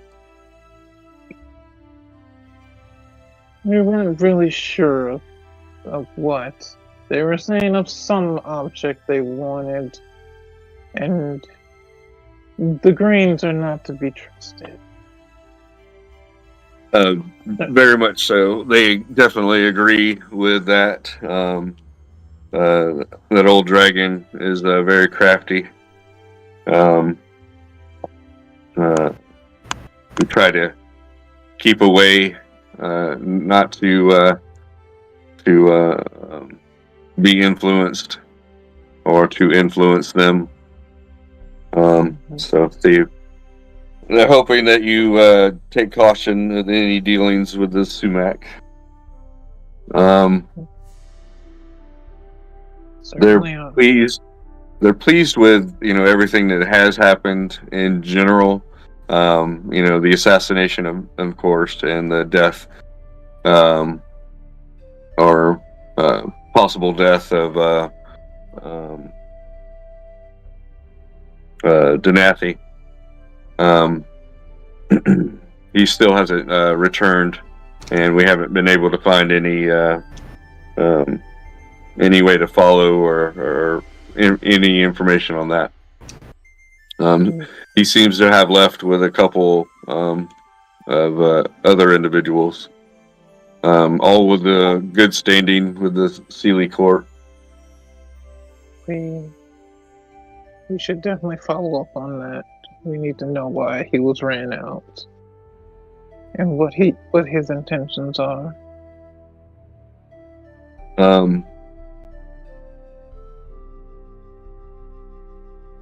Which cloaks are you talking about exactly? The combination ones, the Winterwolf pelts, the lizard, the fire-resistant lizard pelts, and the whatever we've got. What else we've got in the hold of? Sure.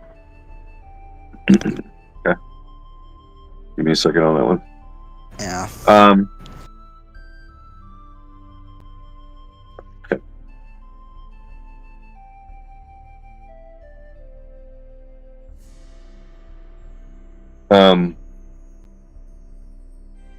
So after hearing, your testimonies, and they talk about how they're going to be setting up a 4-panel council, one for each of the seasons and directions. And instead of just having the Sealy and Unsealy court, they will have 4 different councils.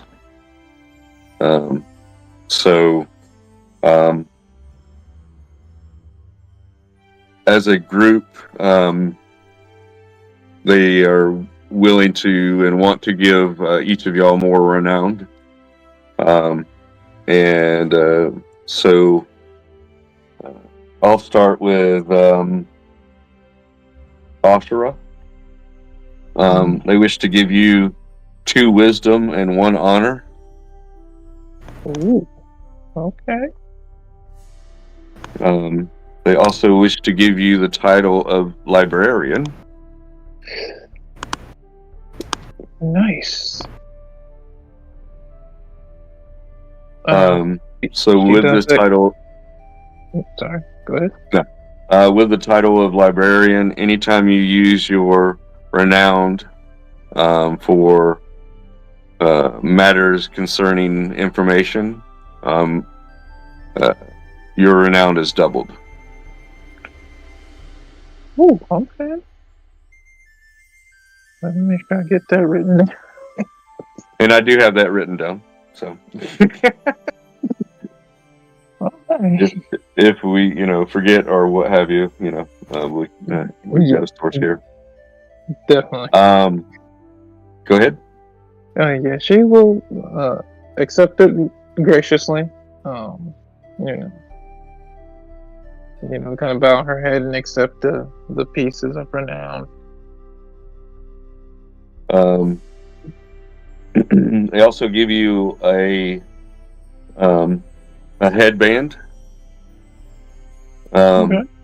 This headband will give you advantage on arcane. Will give you the advantage on the first arcane check you make to identify something. Not identify, but like analyze something. Okay. So the first time you go to analyze something with arcane skill, you get advantage. Okay. In addition, Mm-hmm. Once per day, you can use the identify spell.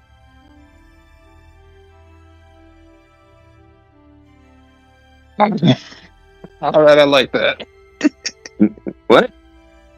I like that. In addition to.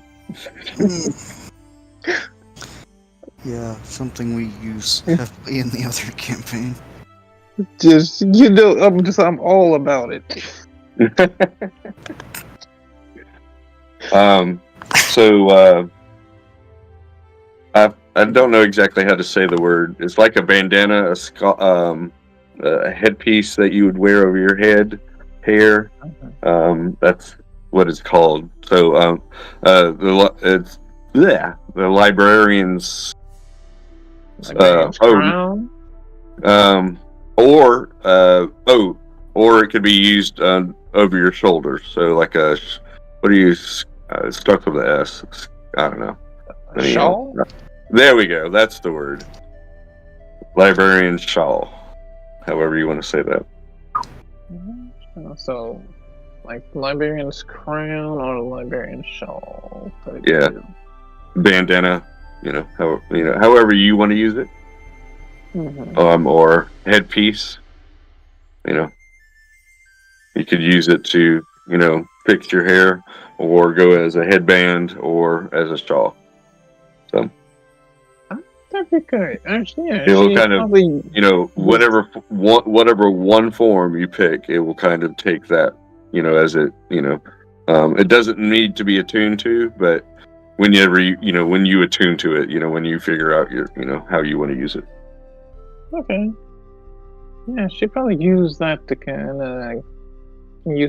of wrap around her hair if she needs to. Okay.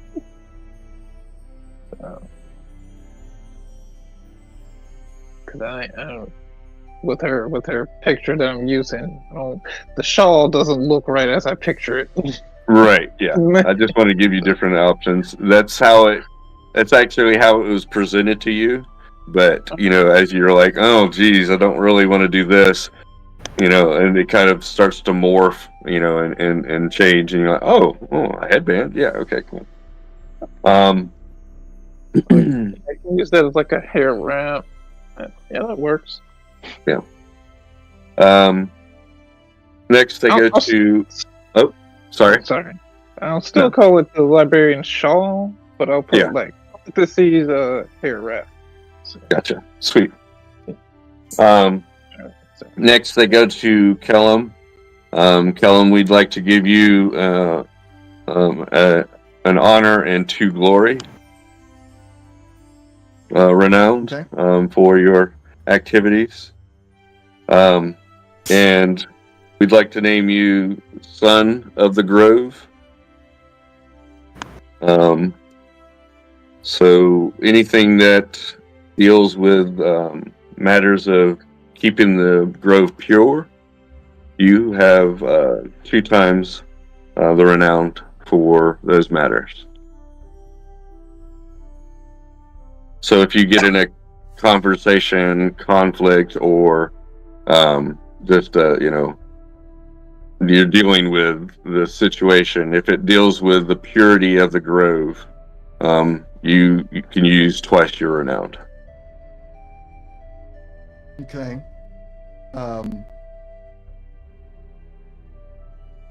Okay. I'm not entirely sure on the mechanics of renowned, so I'm like both. So it's basically, if somebody has more renown than you, they can loud you out within the community, about the situation. You're like, no, we're going with what I say because I have tenure. So tenure or prestige. Yeah. So, and individuals can gather their renown together and say, hey, we're saying this. So that's why, the Seelie and Unseelie courts had so much sway, is because they were 2 separate entities that had, individuals with large renown. So they can sway the decisions of the village with their renown and such. So the stronger, pull and rank, and stuff. So you get enough individuals, that are saying the same thing with enough renown, you can, basically cast your votes towards this decision. That being said, anything that deals with purity or keeping the grove pure, untainted, uncorrupted, your renown counts as double. Ellen will accept the tokens, the renown tokens, Mm-hmm. but he'll politely decline the title. I wish no title within the grove. Okay. Because of that, we'll give you another honor. Okay. That was... Alright. So, Or, excuse me, not honor, wisdom. My apologies. Wisdom, okay. Wisdom. Yeah, wisdom. So you got 1 wisdom, 1 honor, and 2 glory there. They kind of talk to themselves for a moment, and then all kind of nod. And even though you have accepted the position, we'd still like to give this to you. They give you a pair of gloves, well-used leather gloves. These are the arborist gloves.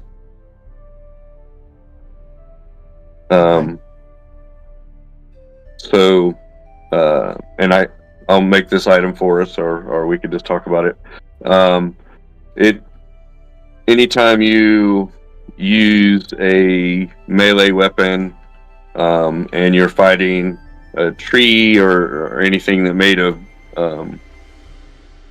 a tree or wood or thing like that, or a construct, you do critical damage.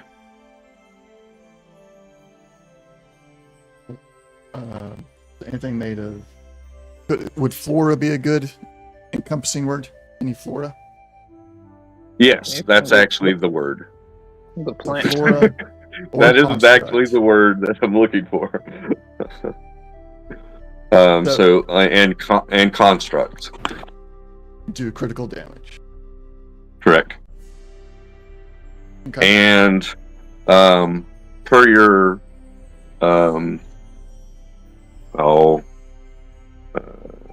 proficiency per day, you can do critical damage to fortifications or buildings.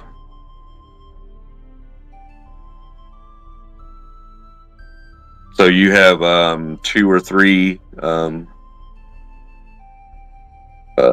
proficiency right now. Mm-hmm.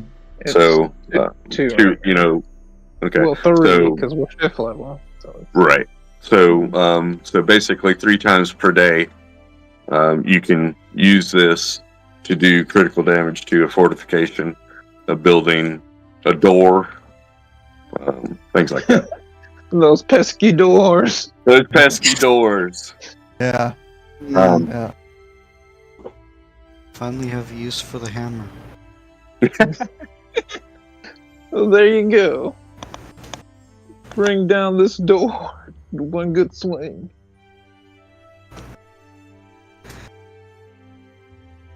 Do you have anything else you would like to say on your defense? Defense? Is he on trial? What? No, I'm just playing. Uh-oh. Now just tell me the name of those gloves again. Arborist? Herbalist? Yes, the arborist gloves. So an arborist is they tend trees. Arborist. I was trying to spell it. Yeah, totally. Yeah, you don't want my spelling. ARBORIST. Kellum will accept the items graciously and thank them for the gifts. Thank you. Like I said, they do critical damage to constructs and to flora, and proficiency per day do critical damage to fortifications. All right, now to go create the item. Right. I just gotta say, I'm just envisioning Kellum with a chainsaw now. Not right. That's the vibe I'm getting. Lumberjack. Some need to get him some plaid. Chainsaw sword. Right. That has been around for 30 some odd years now. Yes. Right. Yeah. Oh, I forgot to say this. While using the gloves, any weapon that you use will be considered as a magical weapon. Okay. Sweet. That's nice. I'll So have to ask that about helps the effects with, of that later. that basically helps bypassing damage restrictions that some creatures have. It gets, for those that have resistance to or immunities to non-magical, normal slashing, bludgeoning, piercing damage. So basically, the gloves make that weapon magical, and shearing shears basically is what they are using, to prune the tree and other trees and such. So they had to be magical to cut the tree, and technically the tree is a construct as well as being floral, whatever. So it has both of those properties. Okay. Banthor, they'd like to give you 2 wisdom and 1 honor, renowned, and ask if you would take the title of disciple. With this title, any matters concerning the tree directly, you have twice. You could use twice your renowned in that matter. My tongue stopped.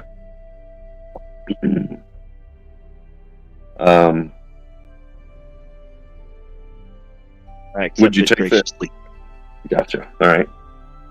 To help facilitate this, we know that you will go on adventures and such, but we still need your presence in a way. We'd like to give you these, and they give you a set of sending stones. Nice.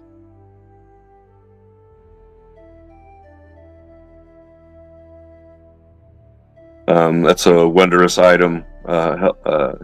Once per day. Yeah. Once per day, you can, have a conversation with the other individual, a 20. You can cast a sending spell between the 2 stones. Yeah, thank you.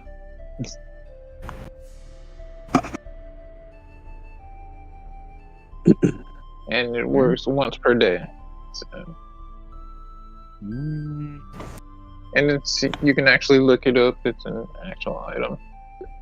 Yeah, it looks To like it's actually- showing up with they're sending stones and then sending stone in here. So I'm giving one half of it No. essentially. Stones. It's stones with they come in Yeah. a set. So Okay. So item they gave you both stones. What you do with it is up to you. yeah. So you could leave one here with someone basically, or it's up to you. I'll just take both for now. Gotcha. Yeah. And then they come to you, Necra. Necra, they give you 1 wisdom, 1 honor, and 1 glory. Wisdom. So one of each. And they'd like to offer you the title of Huntress of the Grove. Anytime that there is a matter concerning a hunt, either you're going to go do a thing, basically to go hunt something, or to go do something, you're renowned as, could be used, you could double your renown in that matter. So if there's a hunt that is going on and you didn't want it to go on, you could dispute it. Or if you think a hunt should be done, you could request it. And technically going on an adventure, like going to the temple, is technically a hunt.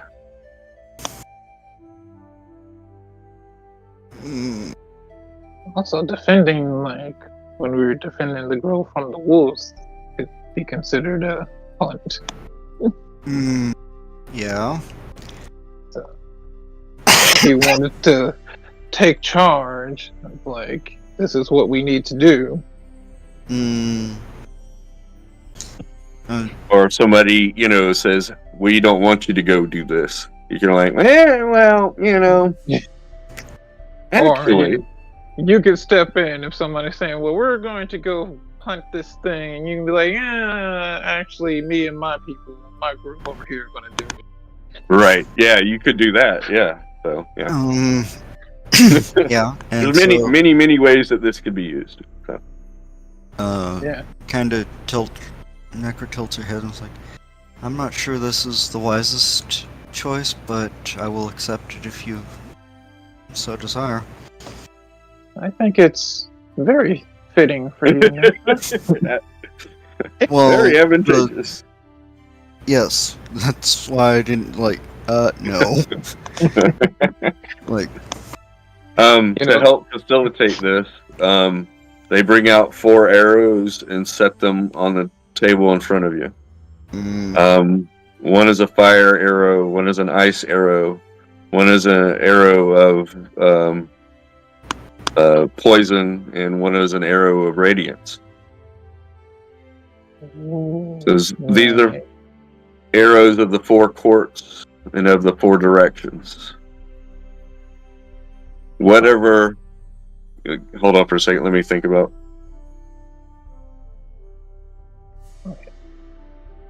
While he's thinking about that, Asher will lean over to Necro. Now, before you use those, you can take them back to the tree and reverse engineer so you could have multiple.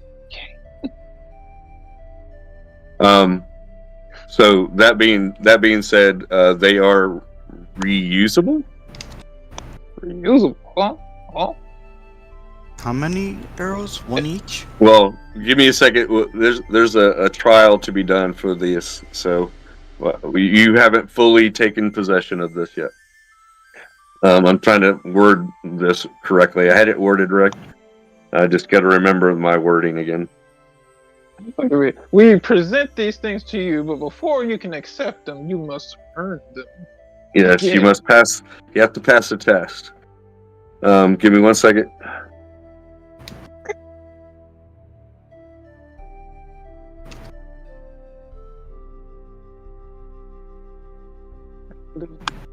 Okay.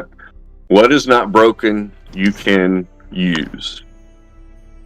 You must try to break these arrows. And the one, whatever you can't break will attune to you.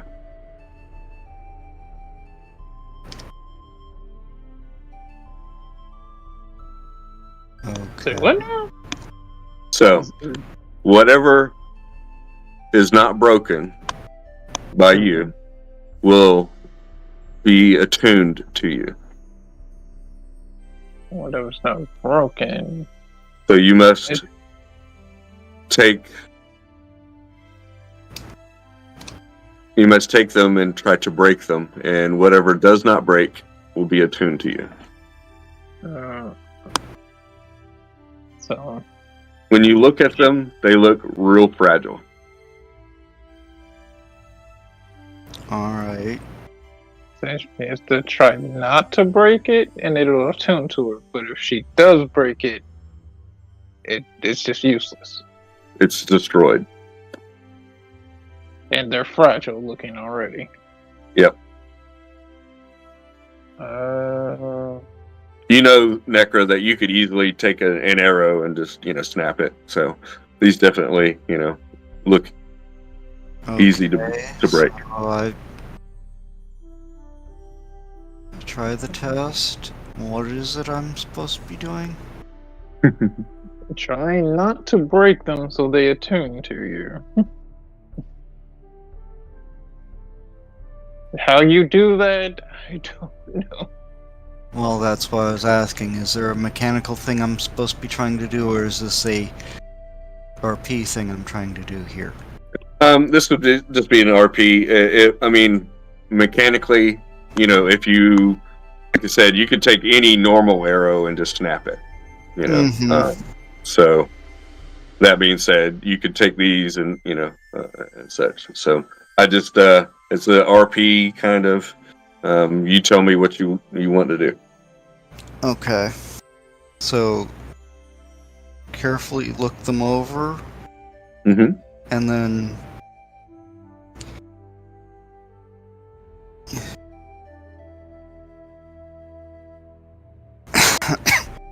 really don't want to kind of flex one. We'll flex them each, and it's like, okay. And kind of look at the provisional council and like, are you sure? The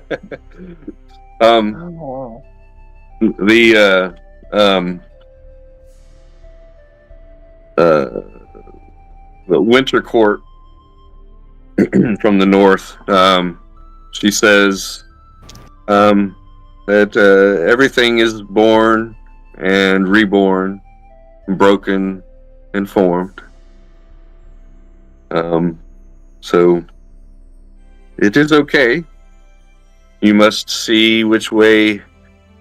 You must see what elements that you can attune to.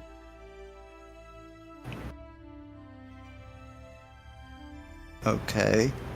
Since I've used the fire arrow once already, I just kind of... Ice. Oh, I've used the ice arrow already, sorry. I kind of... Since I know what that one is, I kind of want to like sleight of hand it into my quiver and like, yeah, I already know about this. Well, it's like you're familiar with that one already, so you would pick that one up first and just, as you're already familiar how you use it, you're just like, I would imagine the Necro's like, hey, I got this one. The lady, the Winter Court, she has a smirk on her face. She knows something that you don't. It's not the same ice arrows. No. But she doesn't really know, what your conversation is, basically, stuff like that in that form. She just knows something in general that you don't, of course. There is a trick, it seems. Can we like Can we like try to read that? Read into it? Oh, insight? Yeah, like try to insight? Can she try to? Yeah. Wait. Necro, what's your like? Are you? Do you have insight? As a Proficiency. Thank you. No. Okay. What's your insight? +2. +2? Okay. If you wanted to, you could roll insight. I give you guidance.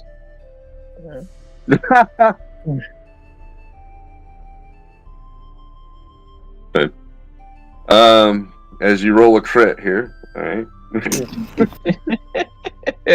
That's why I'm laughing. I'm like, dadgummit. I'm like 22. That's pretty good. Oh, wait a second. That's a crit. You didn't even need the. I mean, you still had it anyway. So, but you know. Yeah. Yeah, but you know, I weight a crit different, you know, heavier, so than just a success.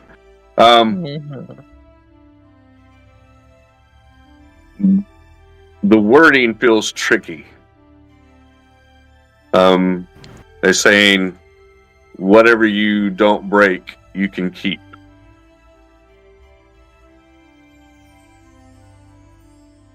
Go ahead. Okay, and the simple answer to the Occam's razor is just... Alright. But you do have to try to break it. So it's not, oh, I'm just not going to do it. But go ahead. Alright, and...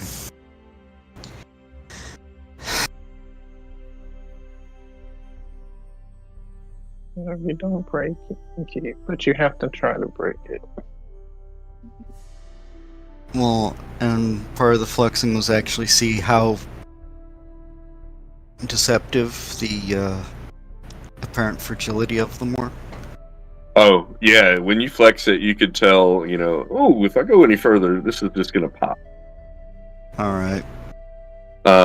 And that's when you pick them up one by one and do that. And you're like, oh, yeah, this guy's, oh, no, this guy's really fragile. Oh, he's really fragile. I don't know if I mess with this anymore, it's just going to break.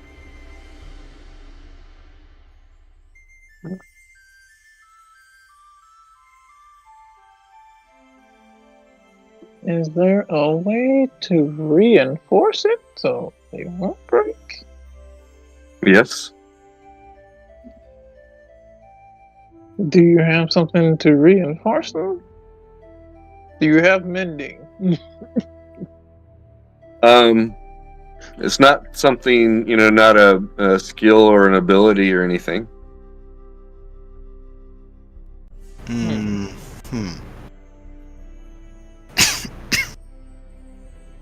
But yes, you could reinforce. Okay. There's a way to reinforce it. But it's not a... And that's basically the insight check. You know, if I say one more word or one more, like, I might as well be telling you how to do it. So I can't tell you how, but you can reinforce. Go ahead. I feel like it's right there and it's staring us in the face. We're just not seeing it. All right. So this is dealing with the hunt, and arrows, and you know, your ability to call a hunt or call off a hunt. I don't know if that gives you any more clues. I'm so sorry if it doesn't. Okay, a stupid thing, but holding the arrows kind of just focus on the faith in the wild and the feel of the hunt and try to project it kind of into the arrows, like, and then as I'm holding them, act like I'm snapping. Like, so which all of them at once. There we go. When you try to break all of them, at once, you find that you cannot. Oh, I get it. If you try to hold them all together, they're stronger together. Yeah. A twig breaks, a bundle of twigs does not. Okay. See, I knew he was staring at us. Yeah. Like I said, I couldn't tell you, if I said, grab them all together and do it, and then, yeah. But anyhow. So yeah, there you go. So I knew it was like reinforce them, but how? Oh, put them together. Okay. I was thinking about letting him borrow my quarterstaff, but that felt like cheating. Yeah, they would have said, no, you can't do that, or you can't bind them together, and stuff, with something. But if you held them together and tried to break them, you will be, yeah, you can't do it. They all smile and say that you can keep all 4 of the arrows. Once you've attuned to the arrows, so basically this will take an attunement, but it will be we will have 4 different arrows, and they do 2d6 plus whatever your bonus is, respective damage. So the fire arrow does 2d6 plus whatever fire damage. No piercing or anything like that, just all fire. Ice, poison, and radiant. So replaces the normal D8 from the longbow. Correct. Oh, is it an 8? Yeah, it's a D8 on the longbow. Okay, so then it would be 2d8. Ah. I use short bows all the time, so I'm kind of used to it. Yeah, short bows are D6. Right. So it's doing and they're retrievable and such, but I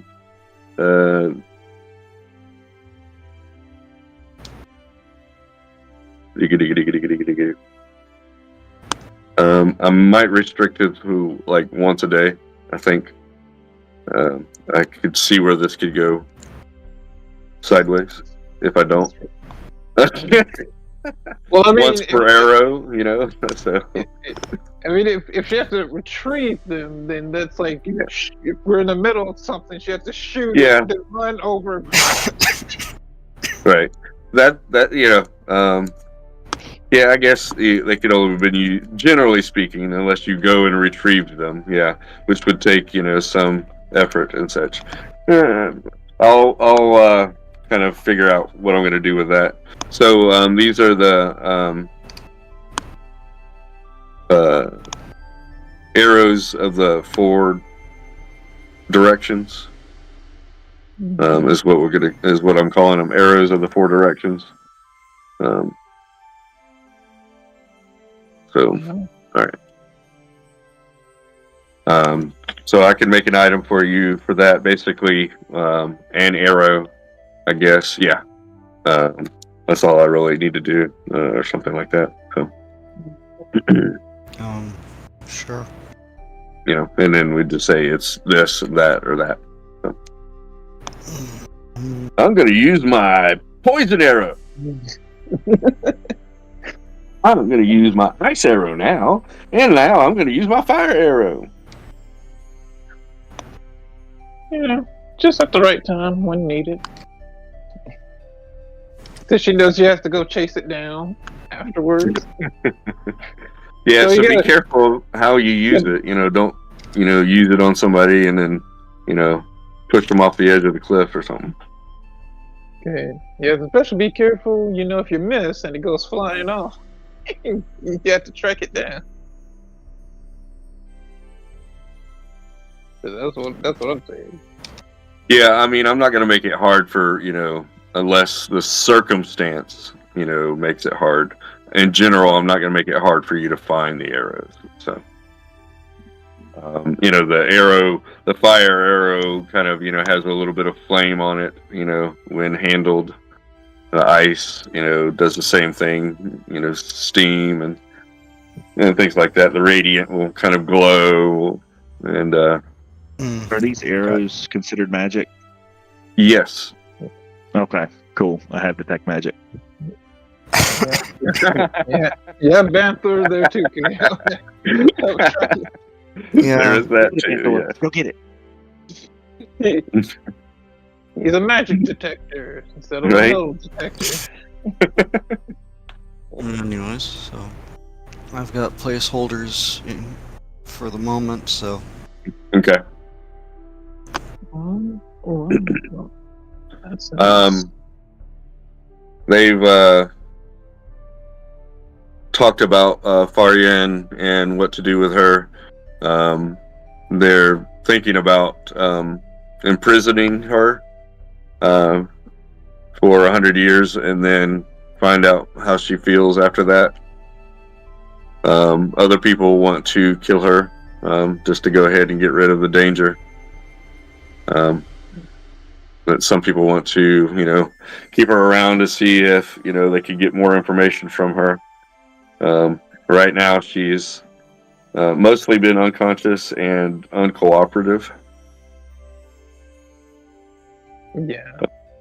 Asha would say, I would at least let us have a chance to interrogate her ourselves. I think we would be possible to get more information from. They'd like to either destroy or bury the dagger once they come to full understanding of as much as they can with that. That being said, they also give Cerebelle the title of Princess of the Grove. She can't hold any seat, but she can, if there's a tie, she can veto or sway the tie vote in the council of the four directions. So if two individuals are going one way and two are going another, she can tie break. Be a tiebreaker. She is not the leader of the grove, but she is the royal ambassador almost. She is the princess. So, that being said, they would like to keep the princess at the grove. Not to say she can't leave the grove, but she shouldn't go on any large or long adventuring, things, unless she's going to visit some other individuals as a dignitary or diplomat, capacity.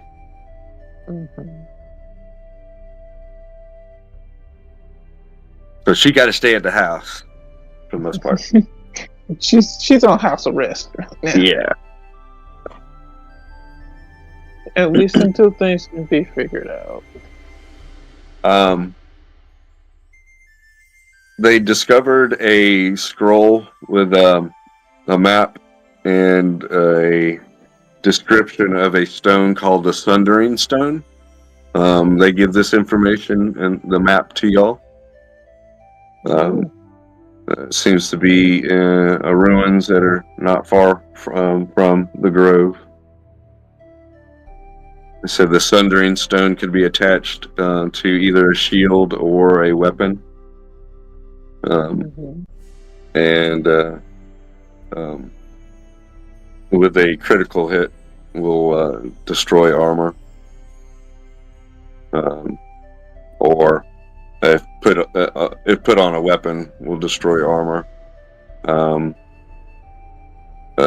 Will instantly destroy normal armor and can destroy magical armor.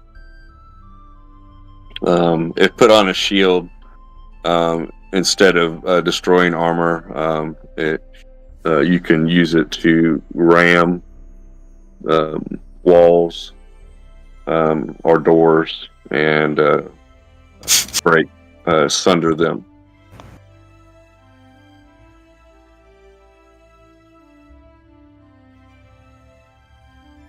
That's something certainly that could be useful. Yes.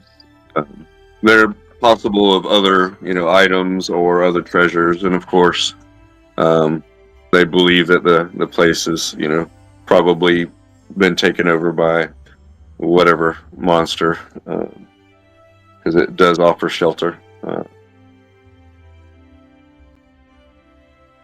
So there might be other things there as well.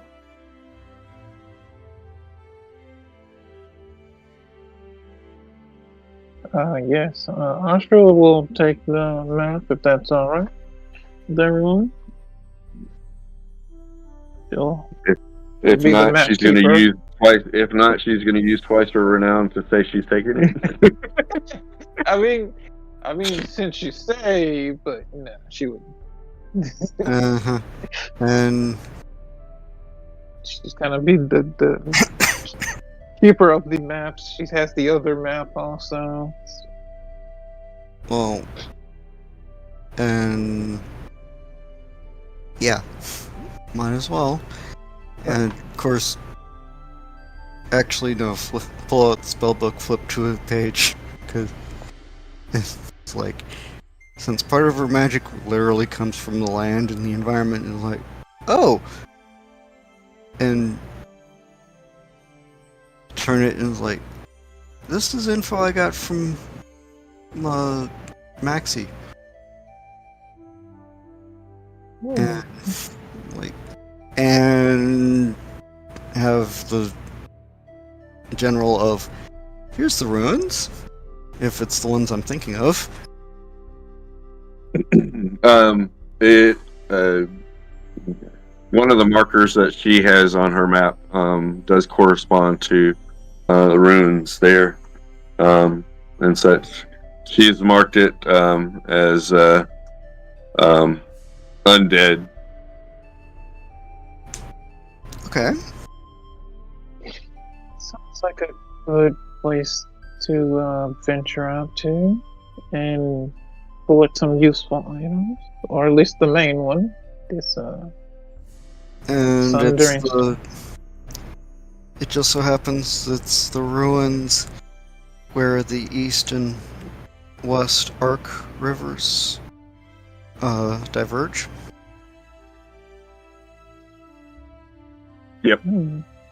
Okay. Is this the Sundering Stone? Is that an actual item? I think it sounds like it. I'm not sure. I don't know. If it's not, it needs to be made, and I will make it. I'm thinking it is, but I'll probably have to double check that. But yeah, does it? When it's attached to a weapon, does it have to be a melee weapon? Yeah. Or can it Yes, it has to be. It does have to be a melee weapon. Okay. So say they attach it to the bow and I know, right? Just shoot things from a distance. Right. Okay. So then it's gonna probably be for one of their blades.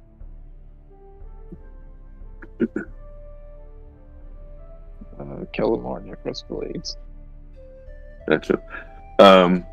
So Astra and Vanthor, y'all could put bracers of defense on your characters.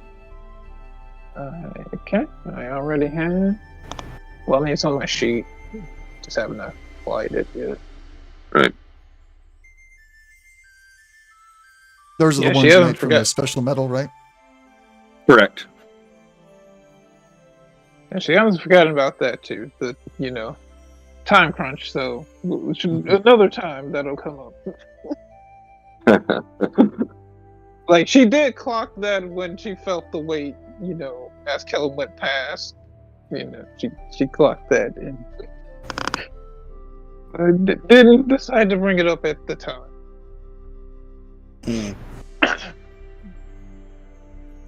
And whenever the blacksmith is done with the other two, I don't guess he can really sleight of hand half plate into a whole set of half plate. into Necro's pouch. Yeah, No. that's probably drop it off at her house or something. But yeah, There's multiple pieces. He's good. You can try to slip a piece a day. Yeah. Well, that and keeping in mind a few things. Okay, so drop it off and it's inside the house and she's not there? I mean, Or just like- he'd wait till she knows she's gonna go home and then drop it off before she gets. Yeah. Like, before she's going to bed. So she go home to go to bed. So she'll definitely see it. Put it on a mannequin right in front of the bed. awesome. Getting So, in Maxie did try to enter the grove tree and was forcefully removed from your clothing, Kellum. From my clothing? when you came back in, I'm guessing. Yeah, when you came back in, she tried to sneak in, and she used some fairy magic to use illusion. So she was kind of like snuggled in some of your, backpack or stuff like that, and when you went into the tree, she was unceremoniously ripped from your possession and thrown out, basically. First chance I get when I see her again, I'll make sure that she sees me working on a fly swatter that is the appropriate size for her. And I am being very meticulous with the way I'm crafting it. It is not just for play. Oh, okay. Jesus. I got a fairy net and now a fairy fly swatter. I thought we were supposed to be friends. Well, She's gonna Friends learn don't stop try sneaking around. to sneak around and ruin things. I wasn't trying to ruin anything. I'm just curious. You could ask, instead of trying to just sneak your way into somewhere. You're not. Well, I have asked, and it won't let me in. Then that should be the end of it. I can't even find the door without one of y'all around. Well, there's your answer right there. Yeah. Okay. uh-huh. She, kind of does a little tinker, and still hangs out, and stuff. But if y'all are in the tree, of course, she's, guys, kind of thing. So. It's like, Maxie, you have all your own hidden little hidey holes that you don't invite us to. So. Yeah, I don't think you would fit much either. All right. So we all have our spots. So we have the runes between the Arc rivers, and you have the Dragon Quest. Yeah, the Dragon Quest, and when you're given, if you return from that, you'll be given the location of the Temple of the Seven Winds. The dragon. I'm going to say this the wrong way because I like saying it the wrong way. The Dragon Cache is Dragon Cache. Yeah, Dragon Cache is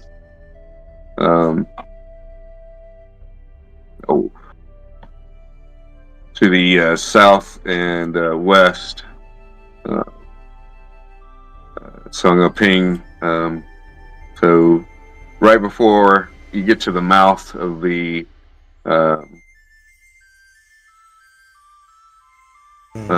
of the mountain range, So it's somewhere right in there. I will actually give us a red dot.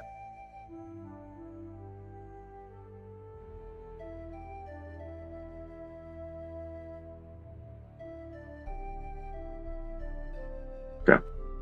So as that little red dot, that's the location of the cache, the the vault where Oh, the red it's dragon. strobing again. Yeah, well, I'm not surprised. It does seem to do that even when I'm not looking at it. So that's the location of the vault where the eggs are being kept. Mm-hmm.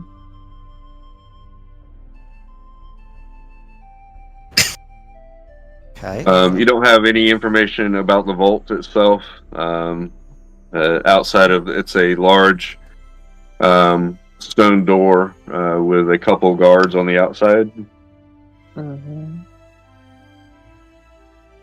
But it is in the side of the mountain, and that is near the territory of the Red Hand. Yeah. Right. And Well, I'll just throw in my suggestion real quick of how we should proceed, and we can have this quickly because I know we're over our time. Yeah. I would suggest going to the ruins first and try to get the Sundering Stone and see what else we might be able to get our hands on. The more things we can get that could help us utilize would be better when we actually do go after the Dragon Vault, Dragon Eggs, however we want to call that one.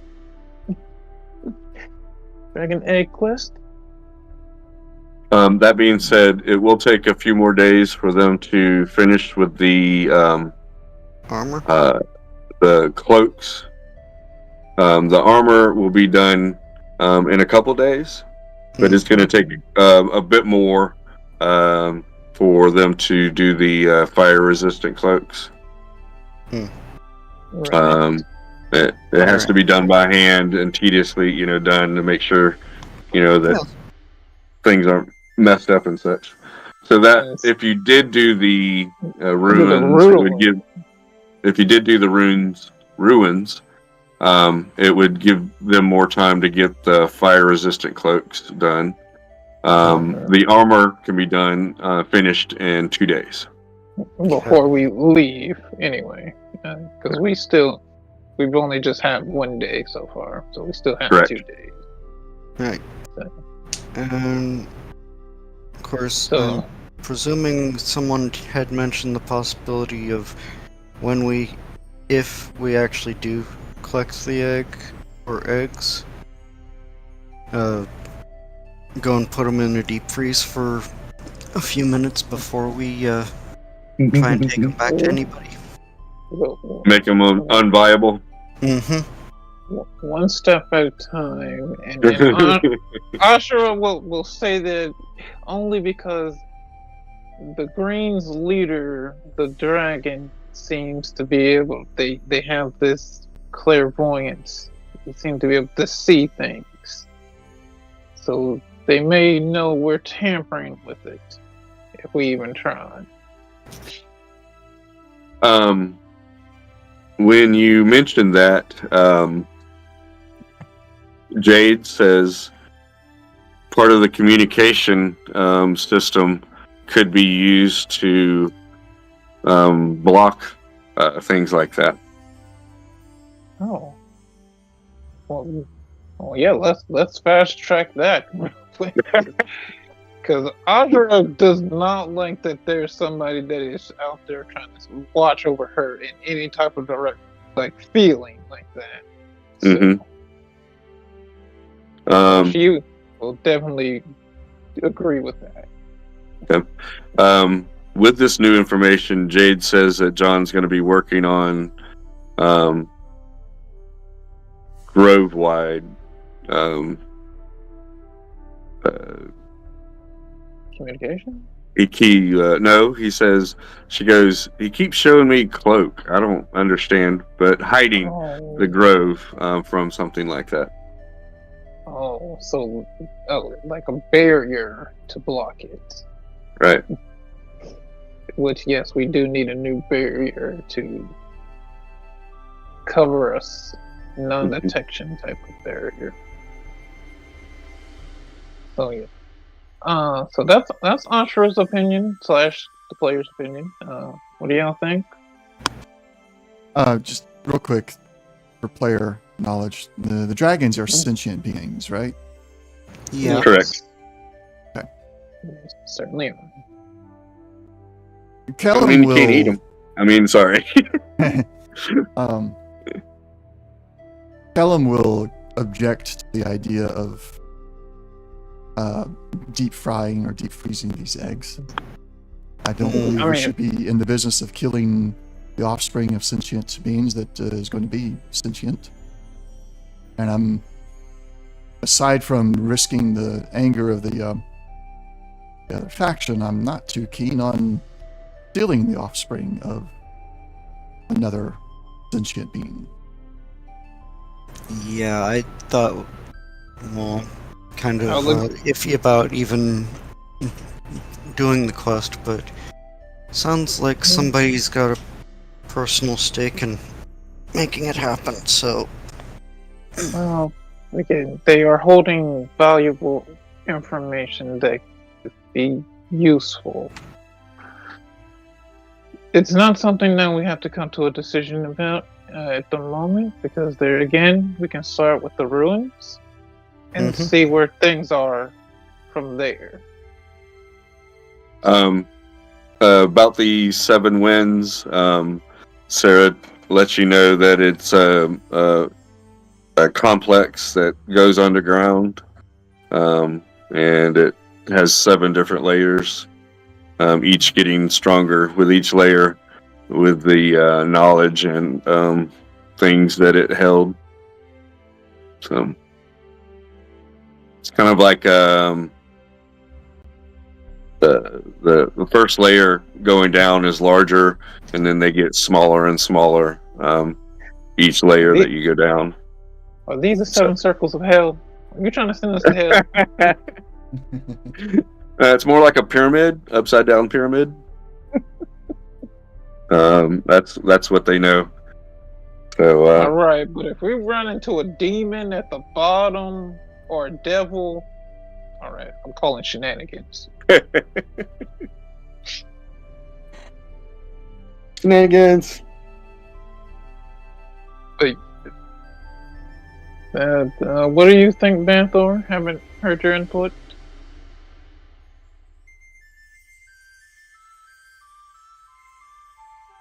In reference to what to do first? Yeah.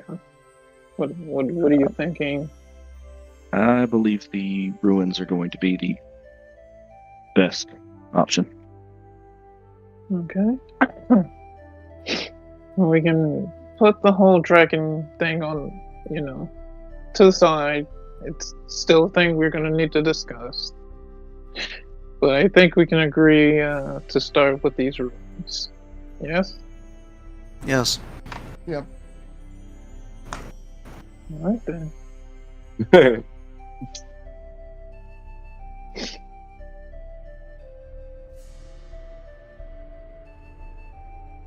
All right. I think with that, Yep. we can close it off. We'll wrap up her training. Yeah, basically what we'll do at the beginning or during the week, we can talk about a few things of what we'd like to do in your downtime, and then go straight to the ruins.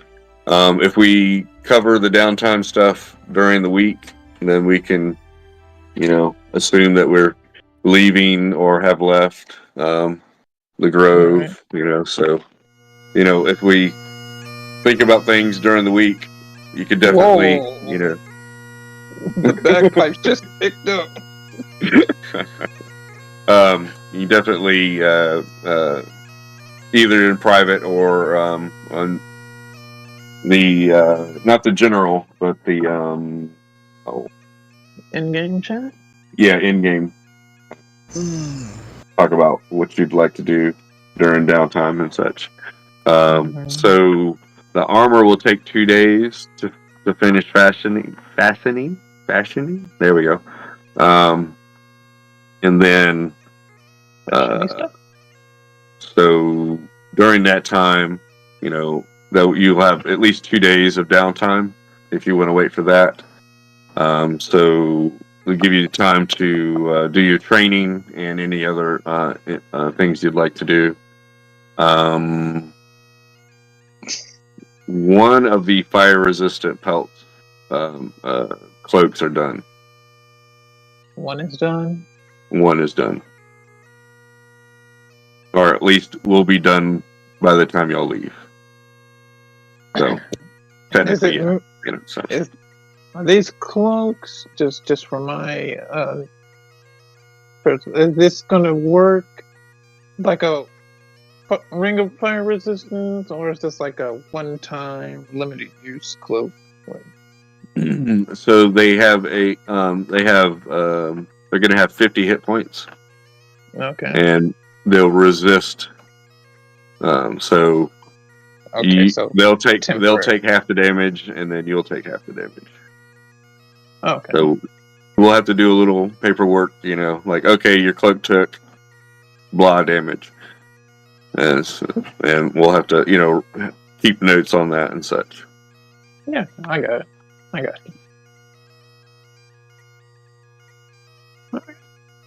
And the same thing with the winter wolf pelts. They'll do the same thing as well. Mm-hmm. Okay. The fire cloaks are going to be thin, so they can be worn with other things. The winter wolf cloaks are going to be thick, so definitely not warm weather gear. And such. But that being said, if you get in a very cold environment, they'll keep you warm and such like that. So, but we'll get to that when we get to it. Right. Sounds good. We can discuss who needs to have the cloak on. Right. When it comes up. Next session is next Sunday, right? Correct. Yes. Is everybody able to make next week the 30th? Is that the 30th? Next week? Oh, yes. Yeah. Basically, since we missed last week, I was going to go ahead and just double up this week and next. I'm good with that. Okay. Will you be able to do that, Banthor? Yeah, I can do that. I'm sorry? Yeah, he said yeah. Okay. Alrighty. So if anybody has any issues with that schedule, just let us know and such. But we'll meet at the same time on the 30th, next Sunday, early in the morning. Any other necessities, questions before we forget, or things? Yeah. I have an idea of what you do with the Warhammer. Okay. Of reshaping it, and it would be a use for me, and I just wasn't sure if that was okay with the group. Okay. So go ahead. Certainly, go ahead. I was thinking making it into a scimitar for you. So. Wavelength. Yeah, I was hoping. You gotta. Yeah, we on the same. I was gonna pattern. suggest it, but I wasn't sure about how much material was available. So. Yeah, I was thinking maybe dual scimitars, since a Warhammer, if it's versatile, so a two-handed Warhammer, I'd hope I can get 2 out of them. And if it's enough to do 2, or at least maybe 1 and a dagger, that way you can. Yeah, it'd be more. I could give you 2 sickles, or a what were you saying? Is a what? Scimitar, same weapons, swords I've got. Gotcha. Okay. Scimitar and a dagger. Yeah. Can you use? You can use daggers. Yes. Yeah. Because they're simple weapons. Yeah, simple weapons. Yeah. So I could do a scimitar and a dagger, or 2 sickles. Sickles do D4 damage, just like daggers. Could you do a scimitar and a sickle? Just to kind of keep the druid theme going. Can you part use? of what I was, and we can talk about this off, just through a text, because I was hoping to kind of get like a very small bonus, obviously not like a 1d6 or anything, but a small bonus to damage in like animal form, like have it partially meld into the form that I take.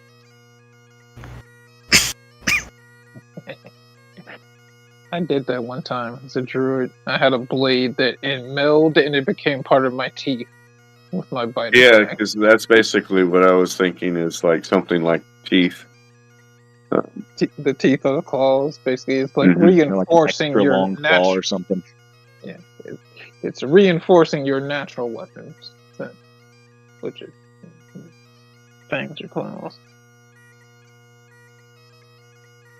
All right, everybody. Thank you for watching today. We'll be back next Sunday, the 30th, for the next session of D&D.